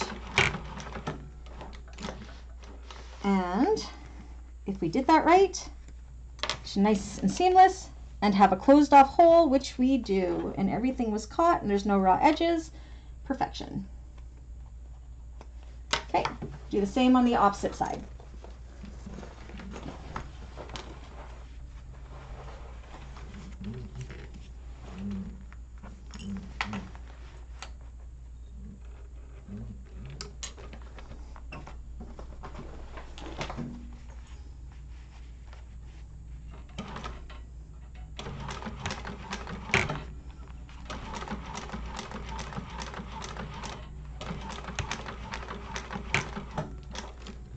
Okay, just through that section.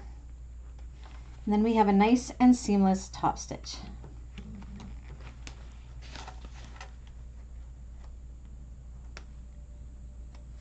Okay, back to the table.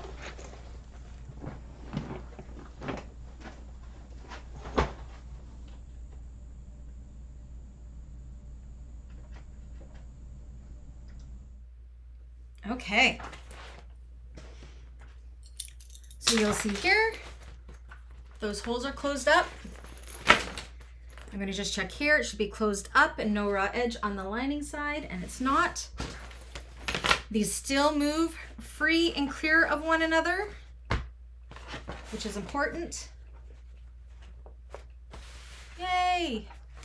Okay, so I'll give it about 3 minutes for everybody to catch up, and then we're on to the final construction of this bag. I am going to just trim this up a little bit.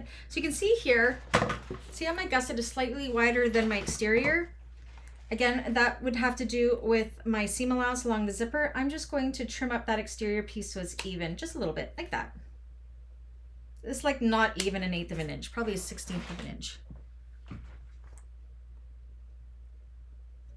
There we go. Okay, so while we're waiting, let's give away another membership. I got 3 more to give away.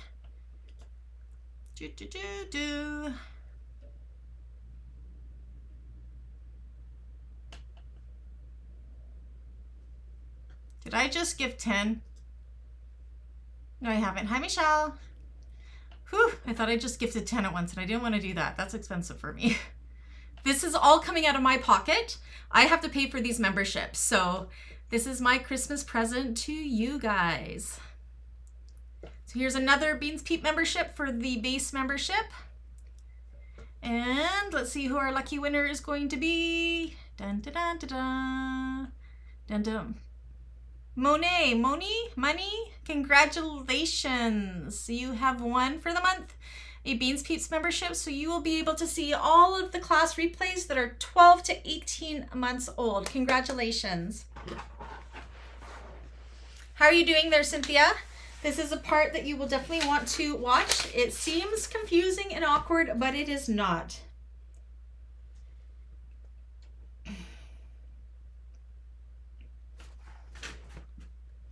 Dun,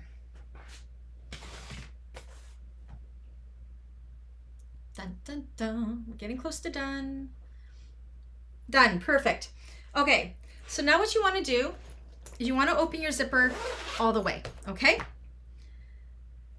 And again, it's very important that our linings and our exteriors are free and clear of each other. So this is, I know this seems really, really odd, but just trust me, it works, okay? So we're gonna start with the exterior. We're gonna bring the exterior, okay, see where we kind of have the cutout here? We're going to bring this down and match up the bottom corners of the exterior, making sure the linings are out of the way. So where we have the little squares, so you're kind of bringing it down like this, and your lining is tucking out of the way. And see how all that comes together? Make sure your lining stays away, hold it in place, and it should be the same length, and clip along that line.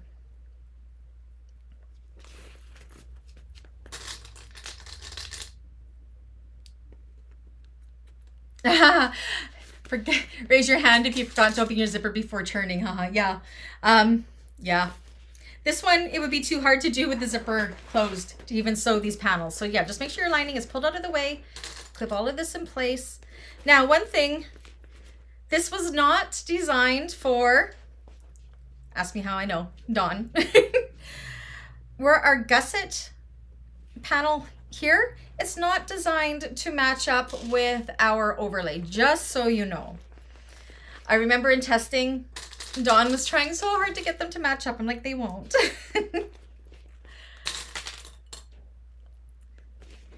Okay, so we're going to clip along there. Okay, just like that. We're going to do one side at a time. So what we're going to do is make sure your lining is pulled out of the way. Remember those 3/8 of an inch boxes we drew at the bottom here? We are going to sew, we're not going to go past that 3/8 of an inch. We want to leave that bottom corner unsewn. So for this one, actually you could do it this way too. I just find it easier to sew it with the main panel against the bed, in my opinion.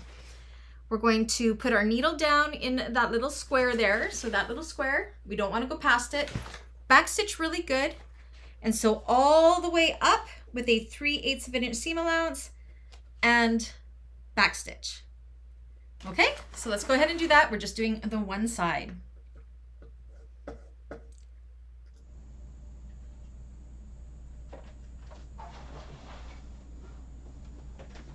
So again, very important not to sew over that 3/8 of an inch square.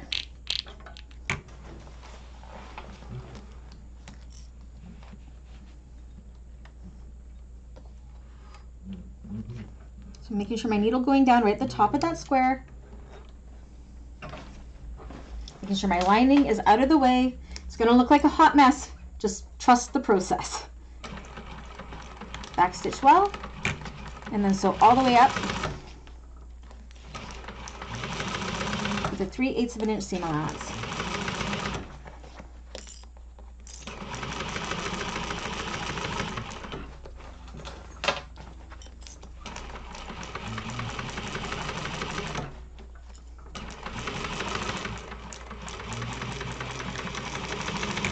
Okay, and because I am using such a thick vinyl with the glitter vinyls and the pearl vinyls, I'm going to go in with another row of top stitching, 1/8 of an inch away from that one into the seam allowance, just to help take a little bit of stress off of those threads without going past that square, of course. Okay, so you can decide if you want to do this. I know I have to with the fabric choices I've chosen.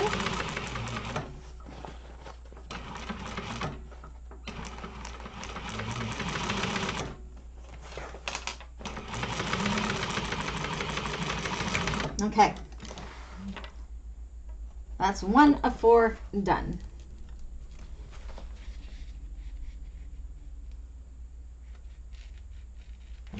Okay, let's go back to the table.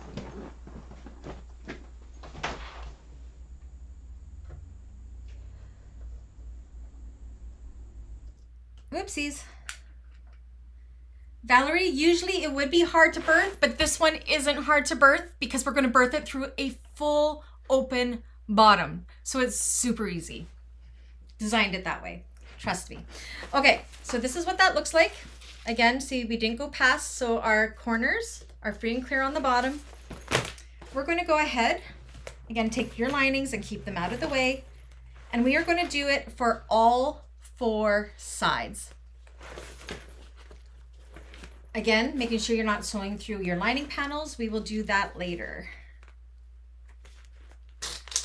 So you'll do 3/8 of an inch seam allowance for the other 3 sides,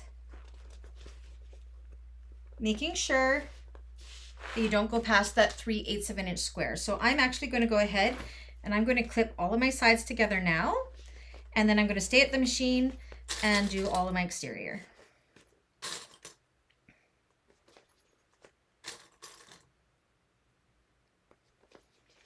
You know me, I like to make things as easy as possible. I have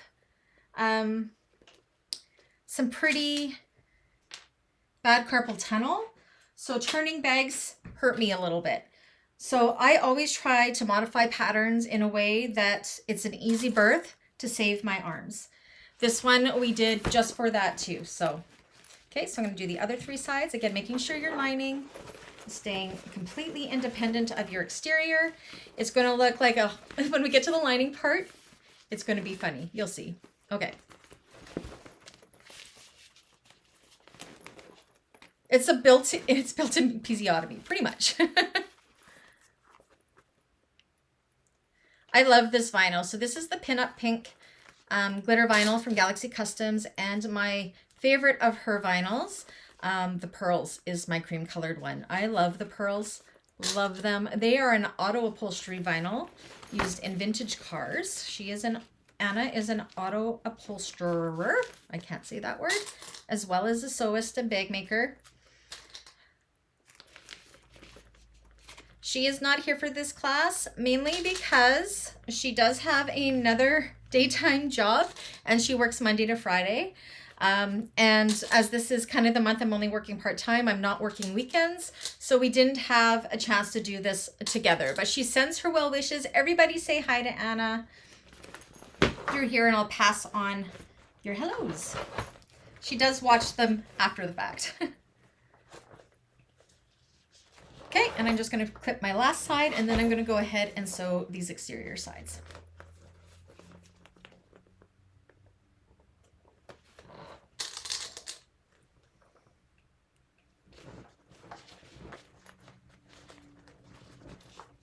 Oopsies, come in.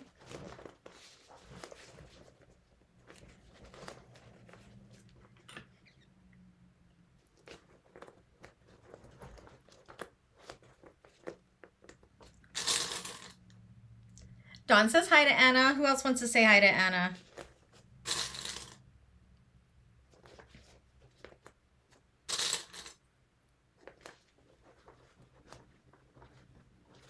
This is also, sewing it like this is what gives those corners that amazing look, and how we get that zipper to come around in such an amazing way.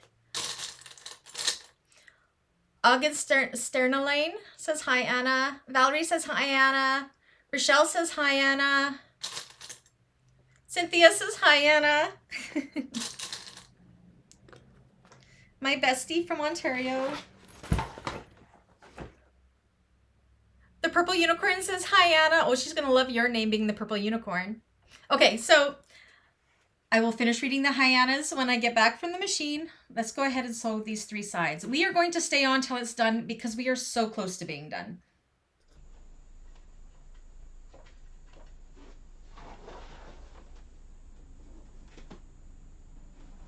Valerie says ship to Italy, Anna. I think she does ship to Italy, Valerie. I think so.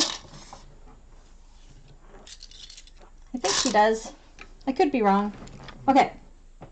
It's 3/8. Do not go past those boxes. So this one I'm starting at the top. Again, I like to sew with my body, my main body against the bed of the machine.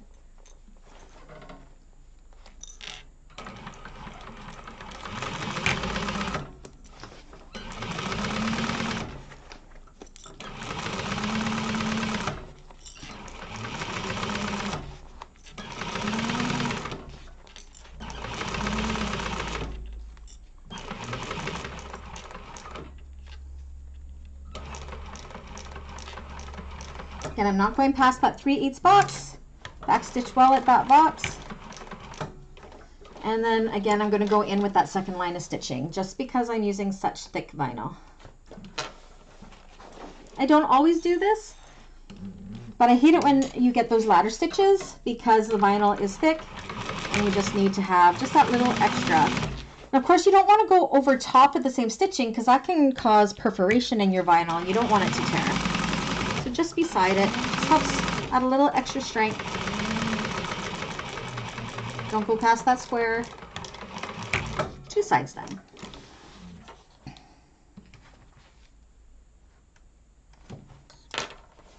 And make sure you're not catching your lining in there by mistake. You want it to remain out of the way. This side.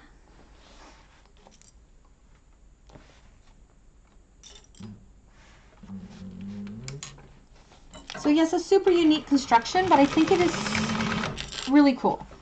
Again, I'm a little bit biased because I did co-write this pattern, but I'm really proud. It wasn't the original construction we had planned for this bag, but we came up with it and I think it's amazing. I'm proud of us. Not gonna lie, super proud of us. Our brains together work so well. And we are working on the next pattern. It's going to testing in the new year. It's going to be highly Anna influence because she's writing the base of it. This one, I wrote the base of it. And this one that we're doing right now, she is writing the base of it. So we're like the Lennon and McCartney. You know how you can tell the songs that that Paul McCartney started the pattern process with because he sings those songs. It's kind of the same with Anna and I. We share everything, but somebody has to start the pattern process at some point. This one I started it. The next one Anna's starting it. So.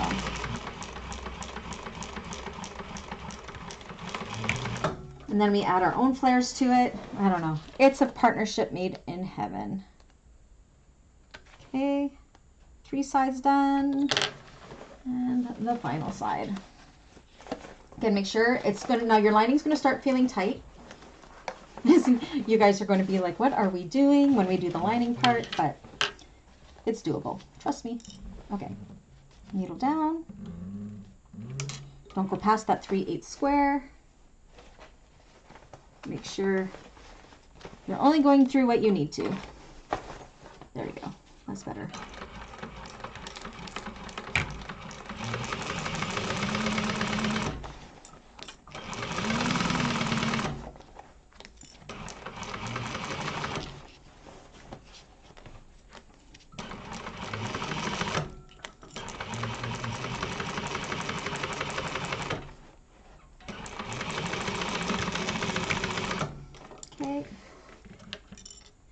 Go back in with my strengthening stitches.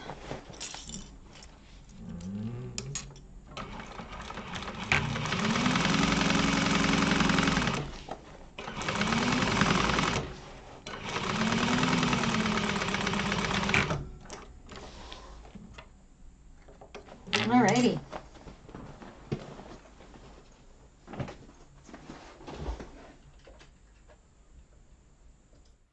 Let me catch up on the chat. Oh, okay, Cynthia. I'll power through. Emmeline says, hi, Anna. Yeah, Cynthia, rest your hand. You don't want to hurt yourself, and you know I'm here to help you out, so. Cynthia has carpal tunnel like me, I believe. Okay, so this is what this looks like.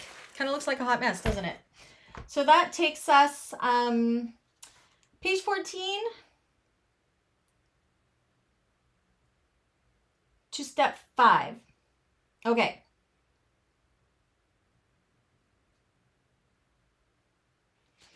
Now, this is the little bit of an awkward part. This is why we do it the lining, because the lining is a little bit easier to maneuver.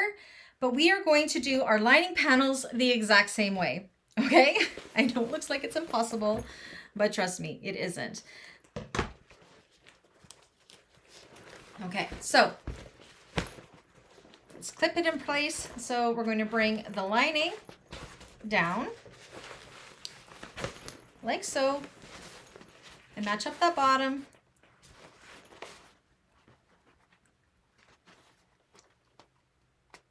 And clip in place.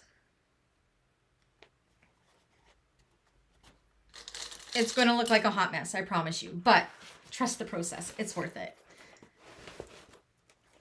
Pinch it up. Like so.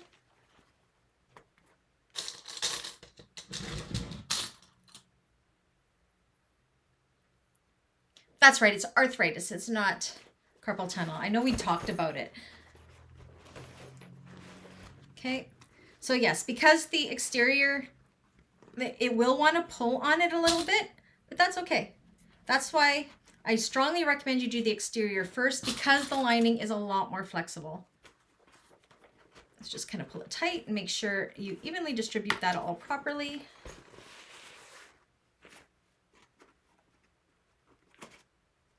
And we're going to go ahead and we are going to clip. Might do it at the machine. We'll see. This part's a little more tedious, but it's not hard.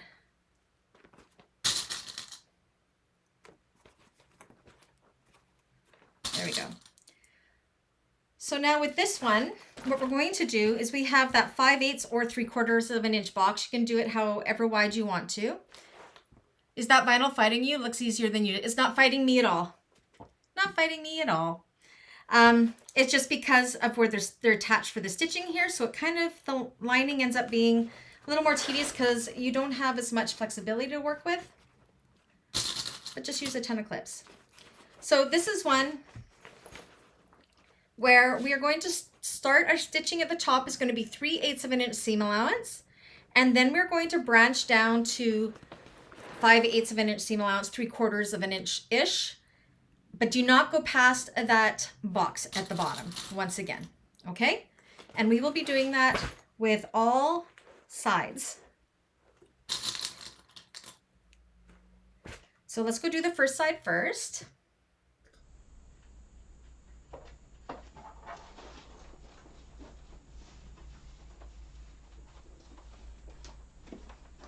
So the reason we branch to a larger seam allowance close to the bottom is so we have a lining that is slightly smaller than the exterior of the bag, so it doesn't kind of have a loose fit lining on the inside. So I think in the pattern we put 3/4 of an inch, but I can tell that my fabric shrunk a little bit, so I did 5/8. They're super close in size anyways.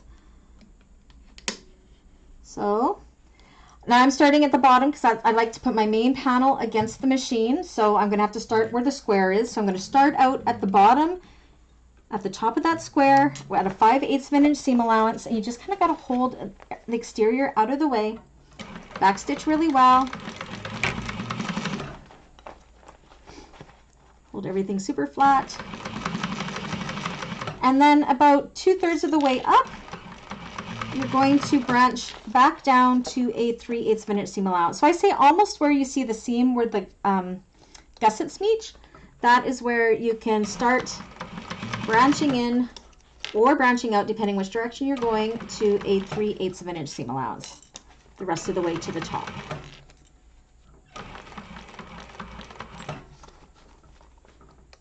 You can see you just kind of adjust it as you go. I never worry so much if there's a couple puckers in the lining because it's the lining and it gets hidden in the seam. Just make sure you're at that 3/8 of an inch when you get to the top and backstitch.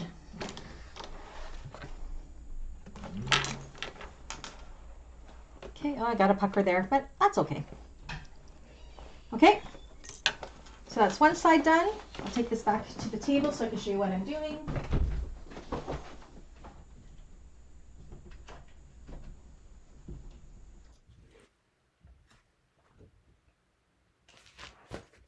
Okay, so that's what that looks like. And see, it's 3/8 here, and it branched out to 5/8 on the opposite side. Okay, so now we want to do the same with all the other sides. So bring your lining panels or right sides together.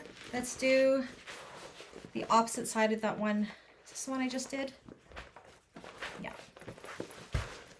So bring the opposite side down, match up the bottoms. That's the easiest way to do it. Make sure you're not twisting it.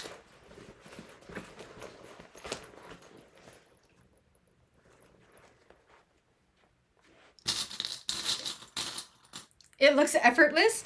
So this part is a little bit more tedious just because we do have all this foam in here, but it is so worth it. So you match up, oopsies.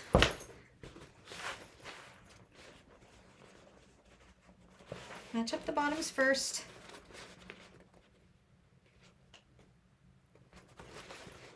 You can kind of just squish the foam out of the way. There we go. Once it goes, it goes. You can feel it. Make sure your zipper's kind of put out of the way.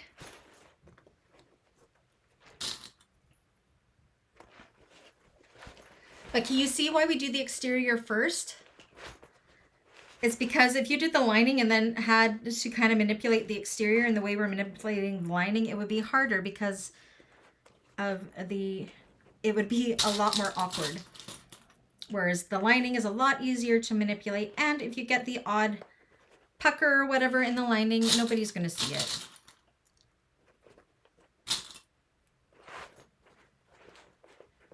Okay, so I'm going to attempt to clip all the other sides as well. I don't know if I can do it all at once. We will see. So again, tops 3/8 of an inch seam allowance, branching down to a 5/8 or 3/4 of an inch seam allowance. Okay, let's try this. Oops, nope. Okay. That is what happens when you try to do all 3 sides. I've never done that before. Now I know not to. Let's repin this. Because once it's not sewn, if you try to do it, you can see how it'll just pull all your clips off. That was embarrassing, but hey, that's okay. They're all over the floor now. Oh my goodness. Okay. So yeah, take each side at a time. Don't clip all the sides because your pins will or clips will probably go all over the place like mine did.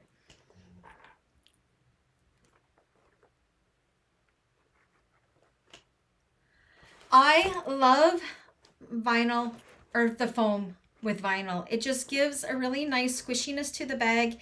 It gives it lots of stand-up ability because all vinyls, I find vinyls tend to, even when they're stiffer, they still tend to droop with use. The foam just helps give it that stand-up ability, that nice stiff look. I am a foam girl 100%. I mean, you can use Decovil Lite and everything with it as well, but I'm not a Decovil Lite girl. I am a foam girl, and that's why I showed you guys how to do it this way. And it's perfect for this bag because it gives it this nice structured look. Okay, so let's go ahead and we will sew this first side, and then we will come back and we'll do each side separate. Okay.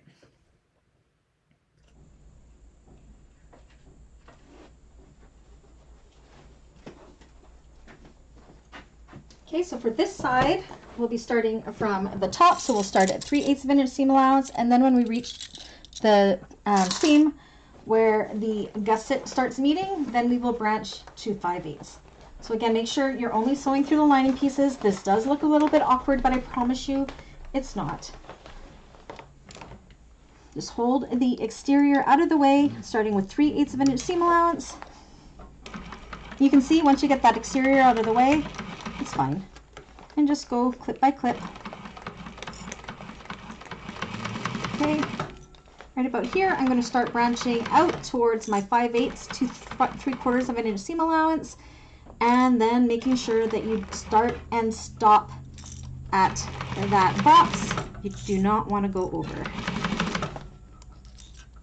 because this is what's going to give us those lovely corners, unlike the corners that I showed you of the original prototype.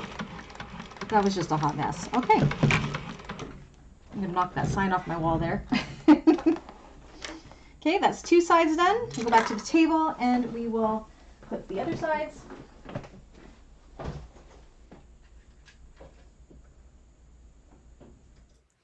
So you can see it does go relatively fast, but you can see how we're starting to look like a hot mess.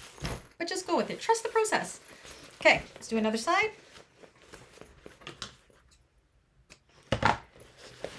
Kind of pull your lining away from your exterior. Bring the bottom of the gusset up to the bottom of the main panel. Rinse and repeat. In the end, this should look like a blooming flower almost. What I like about foam, Valerie, I find that with Decovil Lite or anything that's fusible like that, I have a really hard time myself, and I have a heat press and it never worked for me. Sometimes when you turn a bag, all of that comes unstuck and then it's wrinkly, and I just hate it when that happens. That just makes my OCD go crazy. Foam, you don't have that problem. I don't use fusible foam either.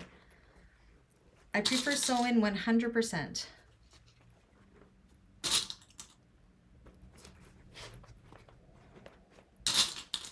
But as you can see, this isn't taking long to put together. It is a super unique construction. It looks super confusing, but it isn't. Okay, so another side clip, so we'll go and sew that up. And we are going to keep on going until we're done. So we're going to stay longer than I planned, if that's okay with everybody.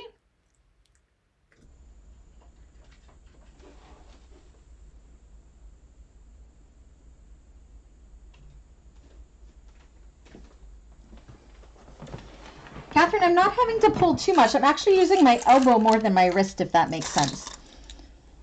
But I hope that when you're feeling better that you do consider doing it, because I think you'll like it. I think you will. Okay. So again, kind of adjust everything under your bag. Make sure you're only sewing through what you need to sew under. As you can see, I'm not using my wrist. I'm using my, can you see this? I don't know if you can. I'm using my elbow to hold the exterior out of the way.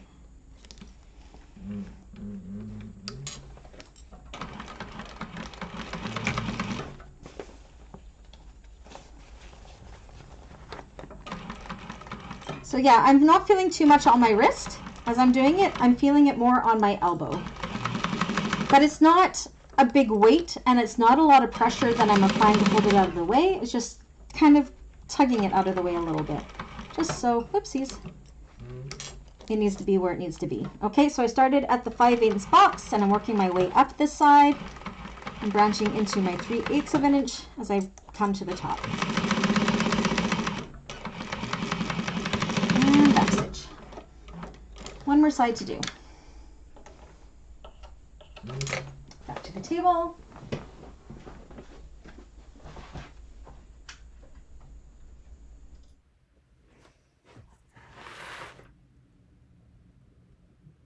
It is an easy verse. Lots of this could be your physio, Catherine. Okay, so we have one side left. See what I mean by blooming flower? Look at this. But it comes together easy. I mean, it looks like a hot mess, but it really isn't. Let's clip this last side.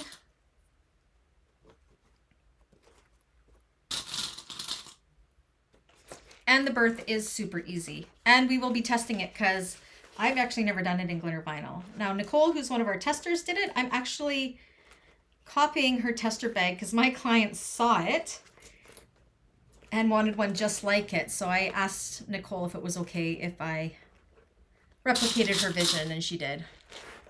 It's not confusing, Rochelle, at all. Trust me. Once you're doing it, you go, ah. Not confusing. It just has the appearance of it. Okay, so this is actually the hardest side of all to do, just because everything is already sewn together. Take your time.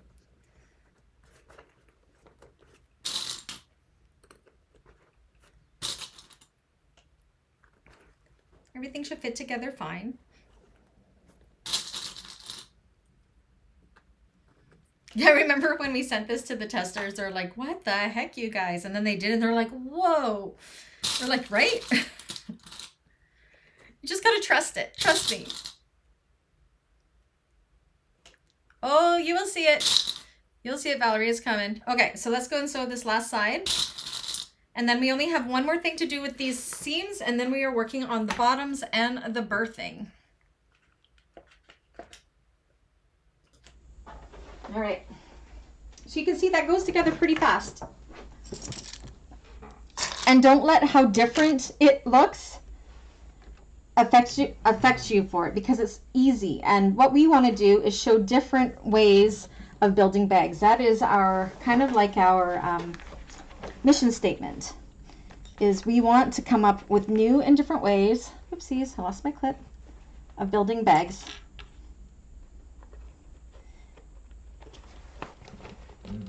But again, if you like drop-in linings, you could definitely change this one to a drop-in lining. I just don't do zipper top drop-in linings. I can't. It's my kryptonite. Okay, so again, making sure you're only sewing through that lining. This one I'm starting at that 3/8. I'm holding everything else out of the way with my arm. I'm starting to branch out into the larger seam allowance.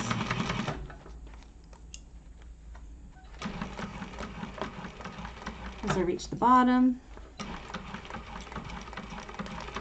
And then making sure I don't go past that box that we drew, of course. Very important. Oops. Oops, I got a pucker there. That's okay. It's the lining. I'm not worried about it. Okay. Okay. I've got one more thing to show you guys here, and hopefully I can show it well.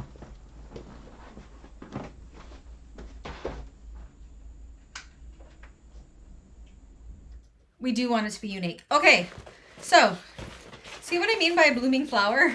Doesn't this look like a flower? So double check that you got all the seams.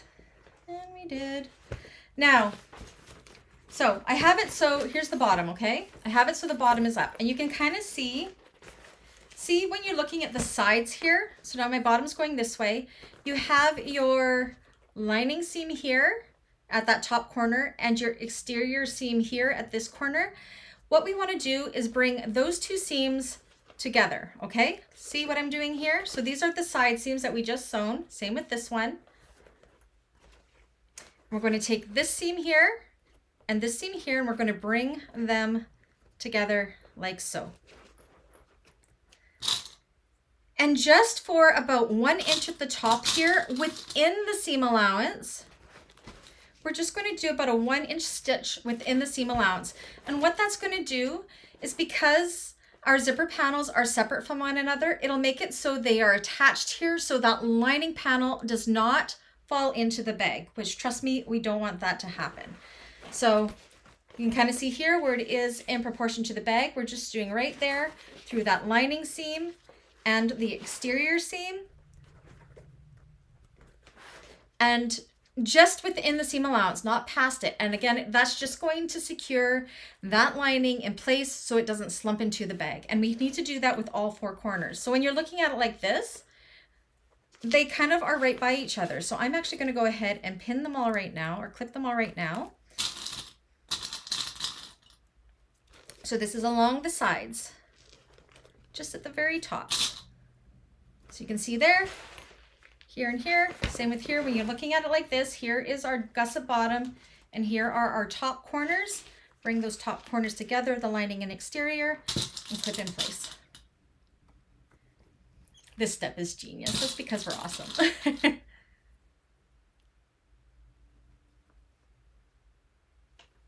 That's exactly it, Rochelle. And of course you do have my videos for this, as well as we have Sandra of Garner Sewing Studio that did one, and Barb of Jeannie's Designs that did one. Okay, so I clipped all of those places in place, and we're just going to go ahead and sew in the seam allowance. Do not go past the seam allowance. You're going to go about 1/4 of an inch, say, and just sew for an inch-ish. Okay.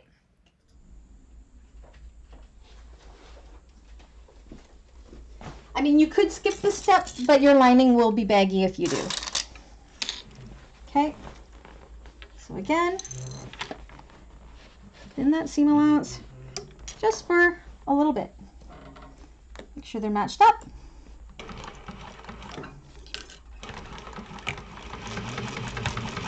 Just like that, that's all we need. See how they're attached now? Go to the next one, do the same thing.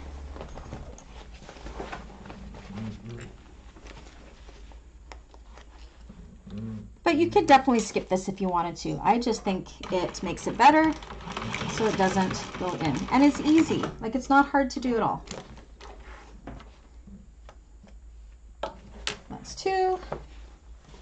Let's do this one.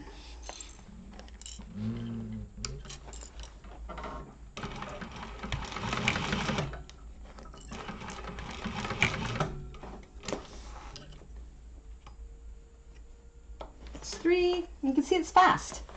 And 1 more.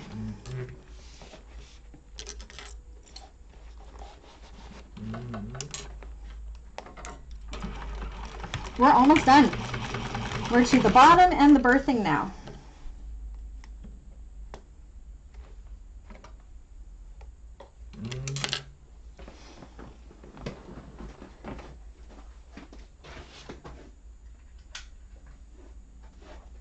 Okay, so now you can see how it's kind of, oops, might help if I switch my camera up. 1 sec. You can see how they have attached there, just within that seam allowance. You can see the little 1 inch line there on all 4 corners. Okay, so now let's give away our 9th membership, and then we'll do the last one at the very, very end. So let me get it here. Oops, come on, there we go. Oops, why is it doing that? Okay, so our 9th of 10th membership giveaway is going to, hopefully it does it right away. Falk, congratulations, you've won a Beans Peeps membership. That's the base membership. You have access to all of the live replays of the classes that are 12 to 18 months old. Congratulations. Okay, so this is where we're at so far. Believe it or not, our lining is right here. So this is the bottom of our lining completely open. Here is the bottom of our exterior completely open. See? Can you see how it's going to be easy? So now we are looking at page 15. We finished the lining construction and now we are going to do the exterior construction. So, or the exterior bottom. So you want to take your exterior piece and we should already have our centers on our long sides marked. And we're going to do this one long side at a time. So you're going to take, so the exterior is like this. You're going to take your bottom and put it inside like so. And this is why we have those corners cut away. So see how we can move our corner pieces out of the way like this? That's what we want. So kind of fold the side corner piece out of the way so you can line up this one. Kind of fold that out of the way and clip it in place. This makes a really pretty corner. Line up that center and clip all the way across.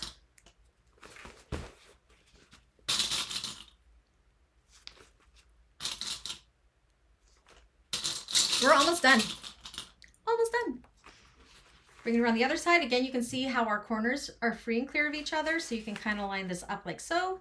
Kind of folding that gusset side out of the way. And clip it in place.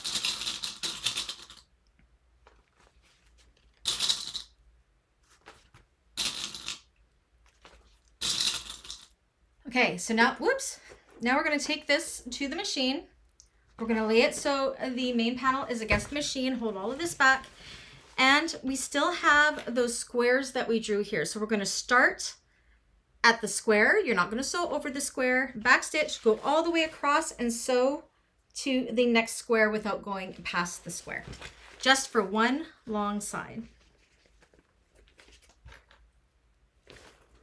I think these are called Y seams. I think so.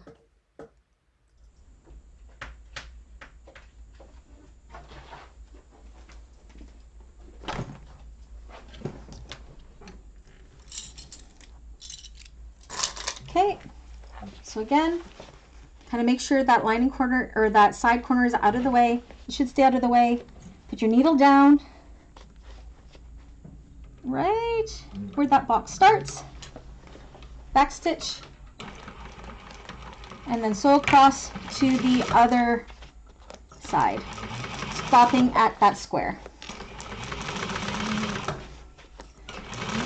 Now I'm also going to do 2 lines of stitching with this because of my vinyl. I just want to make sure my threads are not stressed out. Again, you may not need to do that.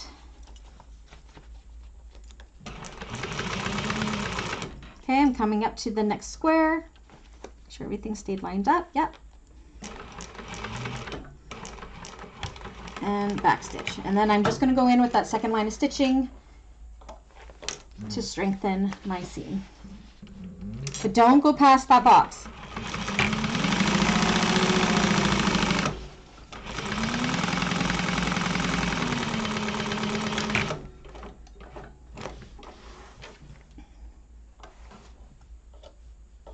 Okay.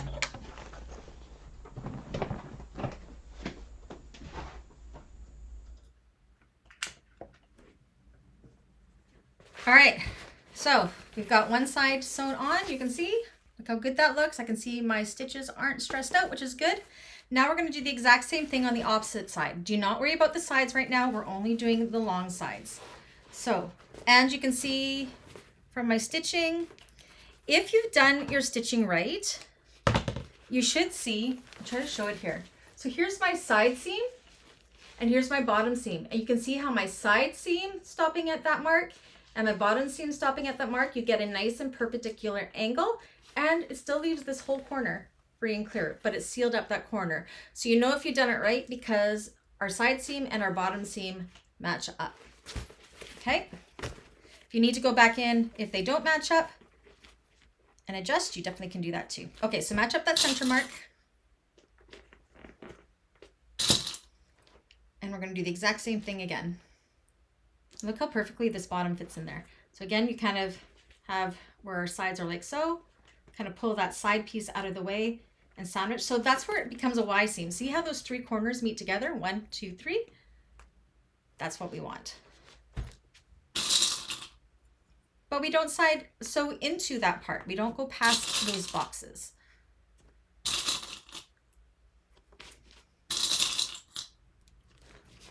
Same with this side. See how our 3 seams come together?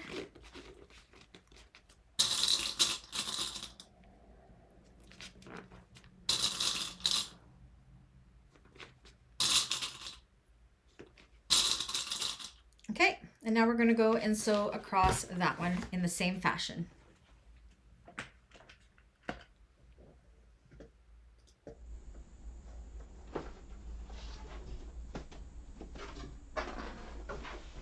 Trade out my clip bowl here for an empty one.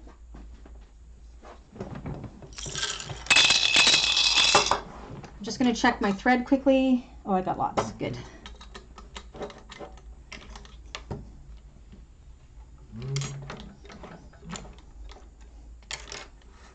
Okay, lay it flat, starting at that box with your needle down right there and 3/8 of an inch. Back stitch.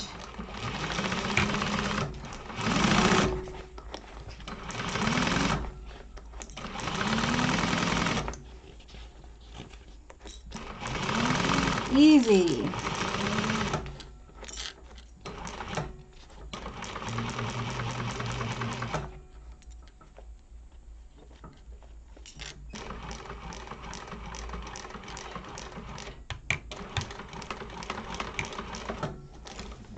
Again, you can check on the opposite side to make sure your stitches match up, and mine do. And I'm going to go in with that second row of stitching just for strengthening of my stitches.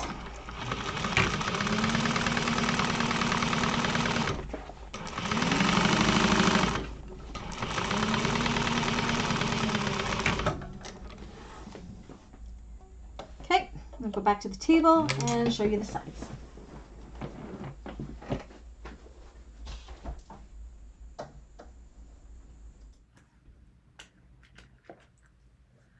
No, I'm saying Y seam, like the letter Y in the alphabet, because it kind of looks like a Y. I think it's called a Y seam. That's what I call it. So, okay, so you can see here, my stitches all match up, so I know there's no holes there. That's perfect. Now we just have these sides, and seriously, look how perfect they go together already. So you're just going to kind of fold it flat like so, clip in place. We're going to do both of them at the same time. And once again, you're going to sew from, we're going to put it on the machine like this, squish this down. You're going to sew from box to box, and you can see the stitches that we're matching up along the way, so it's perfect. Same with this side, and see here, our stitches our seams still have the 3 points. Okay, and let's go finish off this bottom. And then we will see how good this glitter turns. I think it'll be okay. So we're almost to turning stage.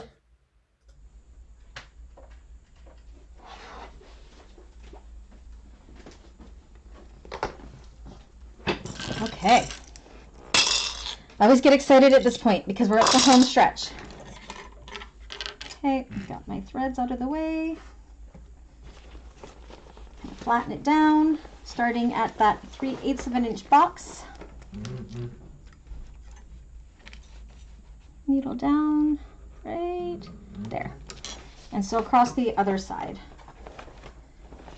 May have to reach in. You can kind of see how my bag's folding in on itself. You want to make sure you're not accidentally catching it. So you want to kind of reach in through the top opening by the lining opening just to make sure your vinyl is out of the way so you don't accidentally sew through your main exterior by accident. And across.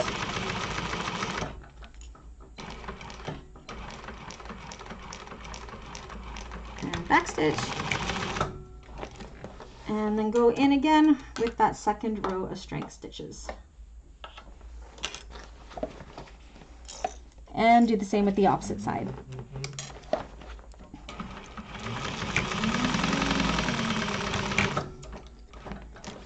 Done. Opposite side. Again, kind of reach in through that bottom and make sure everything is staying out where it needs to be. There we go. Press it flat.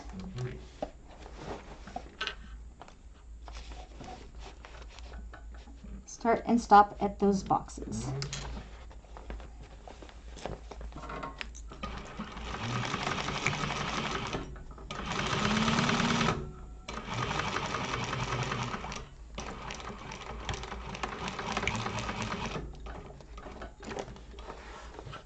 Perfect. And my strengthening seam.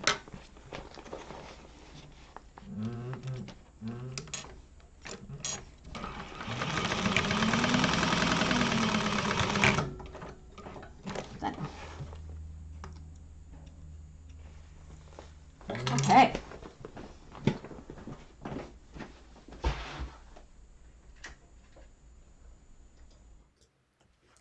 So that is the bottom open, and you can see on the bottom all of our stitches are matching up. You can always reach in and feel in the corners and make sure there are no holes. And I think we're good. I didn't feel any holes. I like to triple check. No, we're good. Okay, now we're going to do one more thing before we turn this out. We're going to take our lining bottom and we are only going to sew on one side. So you want to find the bottom that has your slip pocket. You can see my slip pocket right here. I'm going to find my long side centers and snip them. And we're only going to sew on one side of the lining bottom so we can leave that whole part open, but we have one side sewn already. So find the side that has your slip pocket on it, match up, so it's just the linings we're looking at, match up that center, and clip across, and then we are going to sew across from that box to the next box, either 5/8 or 3/4 of an inch, depending which you did. The pattern says 3/4 of an inch. I went with 5/8 because I know that my cotton fabric probably shrunk up a little bit, so. Okay, all the way to the opposite side. Again, we're only doing the one side. We're almost to the turning stage.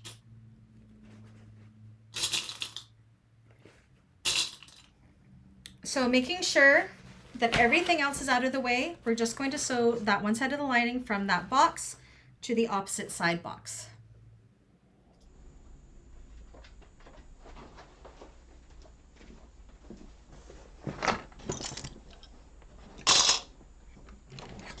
Okay.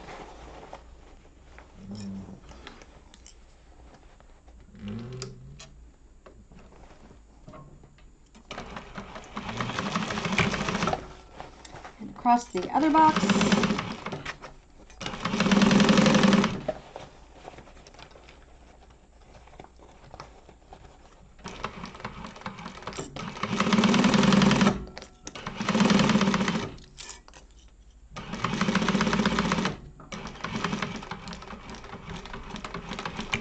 Okay, and that's all we're going to do with the bottom right now. We want to have that bottom completely open.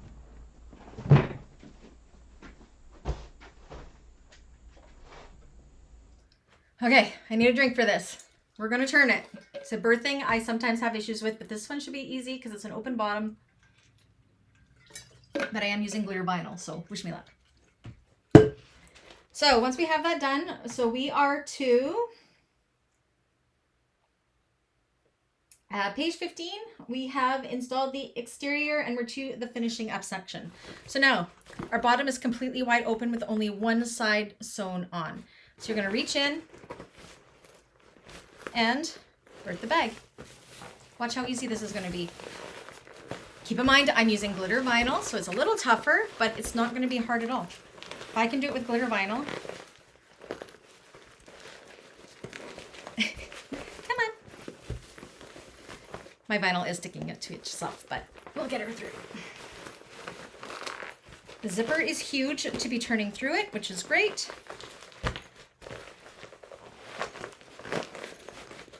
It's not too hard. I have bad carpal tunnel and I'm using glitter vinyl and I'm almost done birthing it.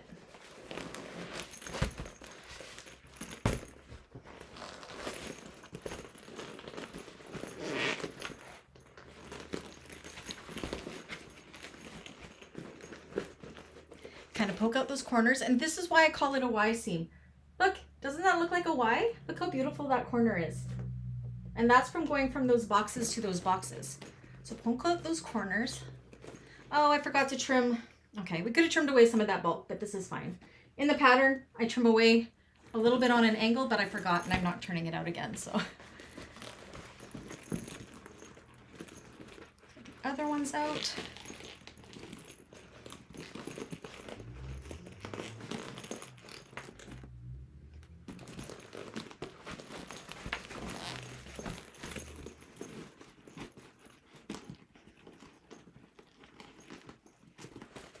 I guess I could be poking out these corners after. I'm just going to do them as I go. So yes, in the pattern, step 15, I'm supposed to trim some of the bulk out of the corners, but I forgot. But it still looks good. See? Perfection. Okay. Continue bringing it around, stuffing the lining inside, bringing the zipper panel out. Almost done.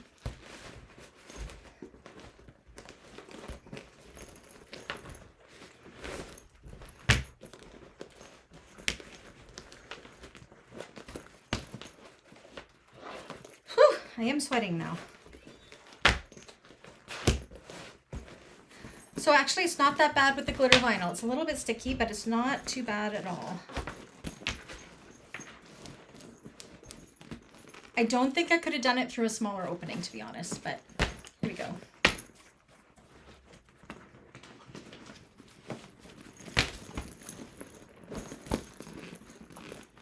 So you can see here, see how in these corners it's tucked in nice in there? That's from when we stitched it there into those seams.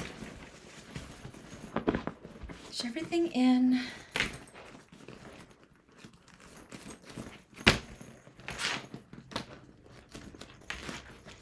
Put those corners. And look at that, magic. Look at these corners here. It shapes that bag without us having to have done top corners. They all turned out so good. Look at that. What do you guys think? Did I lose you guys? Are you still there? Everybody got quiet. Are you in awe? Okay, so I'm going to zip this up. See how it looks before we close it up. Oops, I don't have my corner popped out yet. Take your time. I'm running my thumb right along that exterior seam to get that really good shape.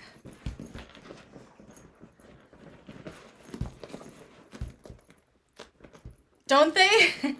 Would you believe the prototype was partially bound? So this ended up being better, I think.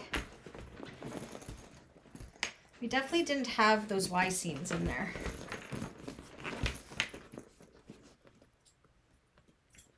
Hi, Dexter. My puppy's right here. Hi, baby. Okay. Push the lining inside. Let's zip it up and see how it looks before we close it up. Again, we will finger press this a little bit more as we go. You kind of just, because it creates that boxed look with these corners.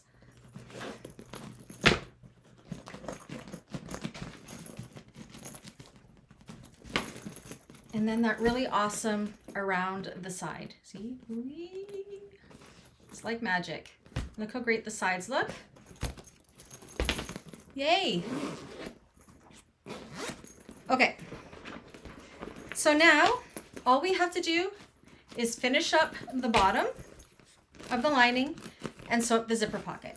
So now once you have everything pressed out the way you want it to go, you're going to open up that inner zipper pocket. You're going to reach in and pull out. It's lining up great, right? Thanks, Jenny. You're going to pull out your zipper pocket with the opening in the bottom. You're going to reach in and you are going to grab out the entire bottom and pull it through that pocket. And I'm going to do a lot of this at the machine rather than going back and forth, but we're going to sew the rest of the bottom on just like we did the exterior. So we've already got one long side done. So now we're going to line up the other long side. See? Here's my center mark. I'm lining it up with my long side. Clip it in place.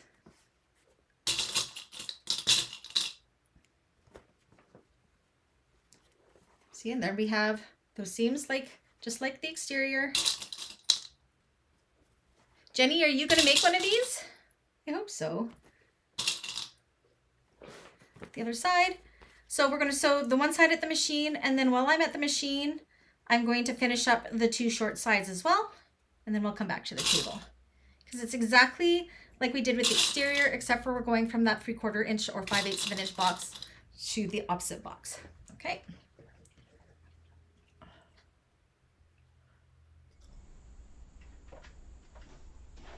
Home stretch. I'm glad we hung on a little longer to get her done, because there wouldn't have been very much for one more class.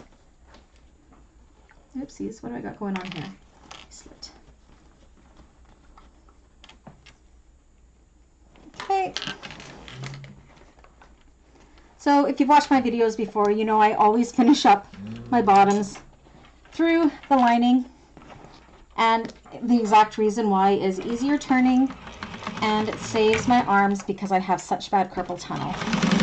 I mean, we just turned this bag so fast, and it's glitter vinyl. And you can see even with the foam interfacing, it wasn't hard to turn through at all.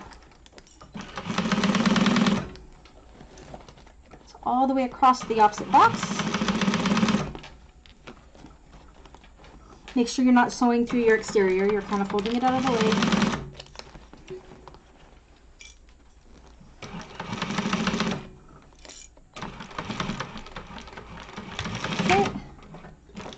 And then we're going to do the lining exterior sides as well. I don't know if you guys can see what I'm doing here. So yeah, they should just pull together nicely. Clip it. And sew it. Pulling it separate from the rest of the bag from box to box.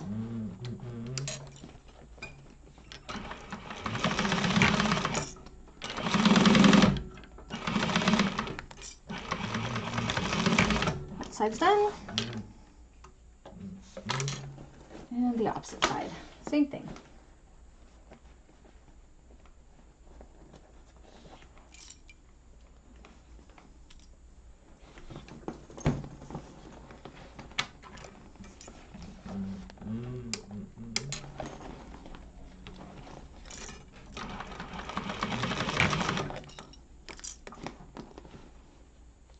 Oopsies. Get up there. There you go. There we go. Opposite side. Done.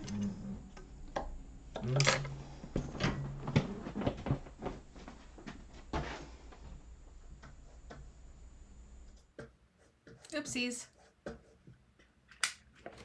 Looks advanced for my skills, but with your videos, maybe definitely. Love the Alexandra bag, Jenny. This one's easier than Alexandra. Yes, Valerie, that's what we're going for. Awesome. And Jenny, when you start making it, if you need help at all, just message me. I am more than willing to help. We can even FaceTime. I do not mind. So you can see here, here's that whole bottom done. You can stuff that back in through the zipper pocket and kind of Lay it flat inside and look, can you see how tight that lining sits in there? It sits in there so tight. Make sure there's no holes. If not, then you take your zipper pocket, fold in those raw edges, and clip in place with the raw edges folded in.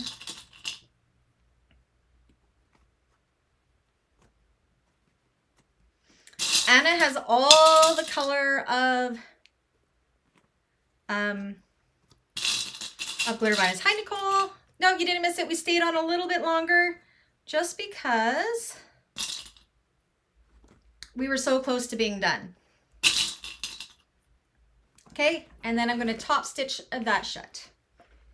So I'm just going to, I'm not going to put it to both cameras. I'm just going to put it to this one and sew that shut.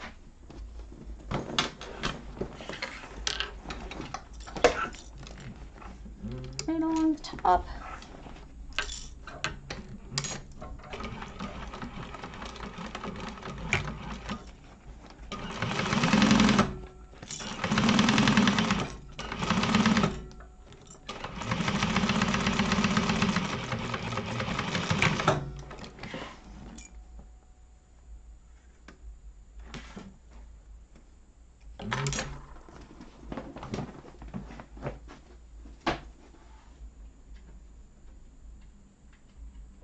Oopsies. I'm doing things the opposite way around. There we go. Okay, zipper pocket is done. Stuff it in. I'd lost my page. 1 second. Thank you, Rochelle.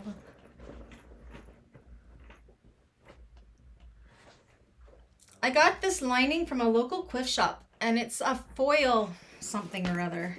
It's got a really weird texture to it, but it's got like this shimmer. So push that all down nice and tight. Do up your zipper.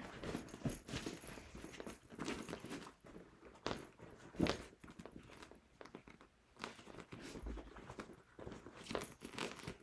can see the lining sits really tight inside it.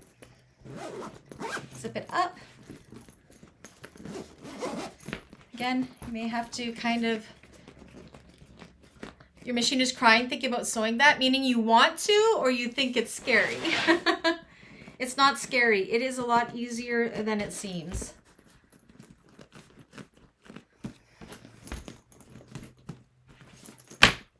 And then you can see, like, we don't have the seams up here, but these corners create that. You just kind of massage it like so, and it'll start remembering that shape.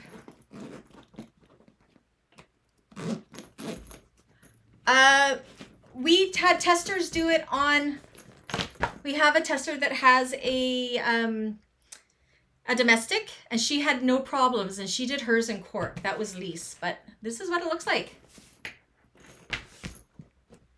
Just choose your fabrics accordingly. You may not want to do it in the glitter on your domestic. But you can do this one in cotton as well. It works well in all, but you do need to have raw edge like vinyls for the accents. So all that you have left, and of course I've only done one of my straps, is you just install the straps, however you want to do it.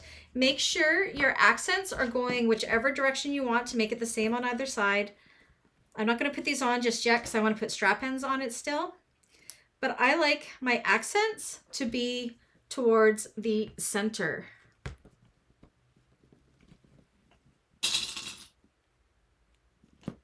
Oopsies. Like so. I think that looks really pretty. See? So that's all that's left to do is put those on and you're done. Completely done.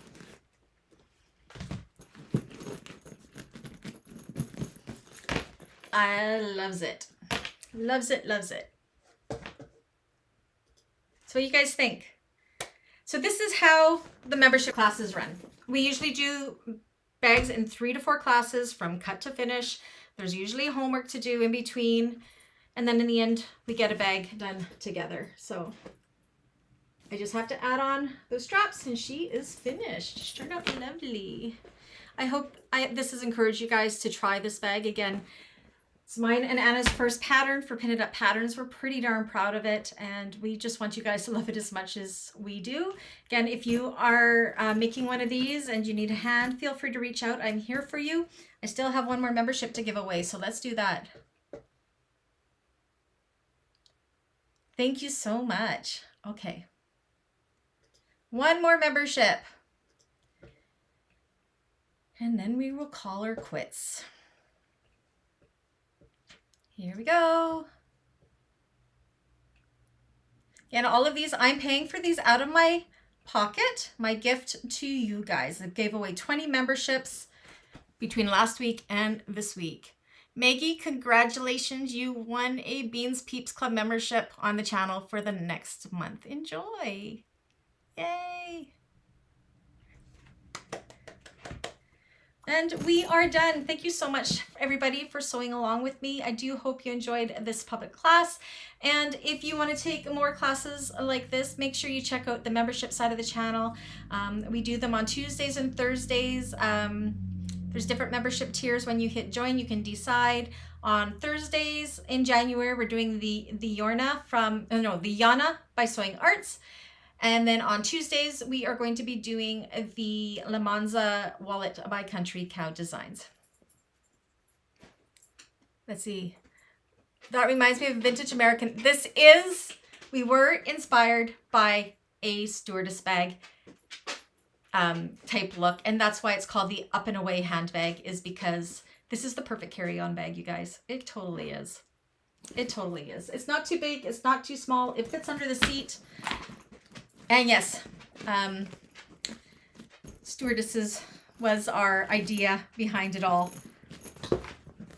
to try to make it look like that. We're all about the vintage, modern, quirky type looks. So, oh yes, you should make her one, Rochelle, to match her suit for sure. It's super vintage. Anna and I love vintage, anything from the 20s to the 60s. I'm actually an 80s girl as well, so, but I mean, I was raised in the 80s, so yay. Anyways, thank you everybody for joining me. Thank you for hanging on that extra half hour so we could get it done. I hope everybody has a great holiday season, no matter what holiday you are celebrating. If you don't celebrate any holiday, I hope you have a fantastic rest of the year, and I will see you guys all next year. I love you all. And thank you again for sewing the Up and Away handbag along with me. I'll catch you guys later. Bye.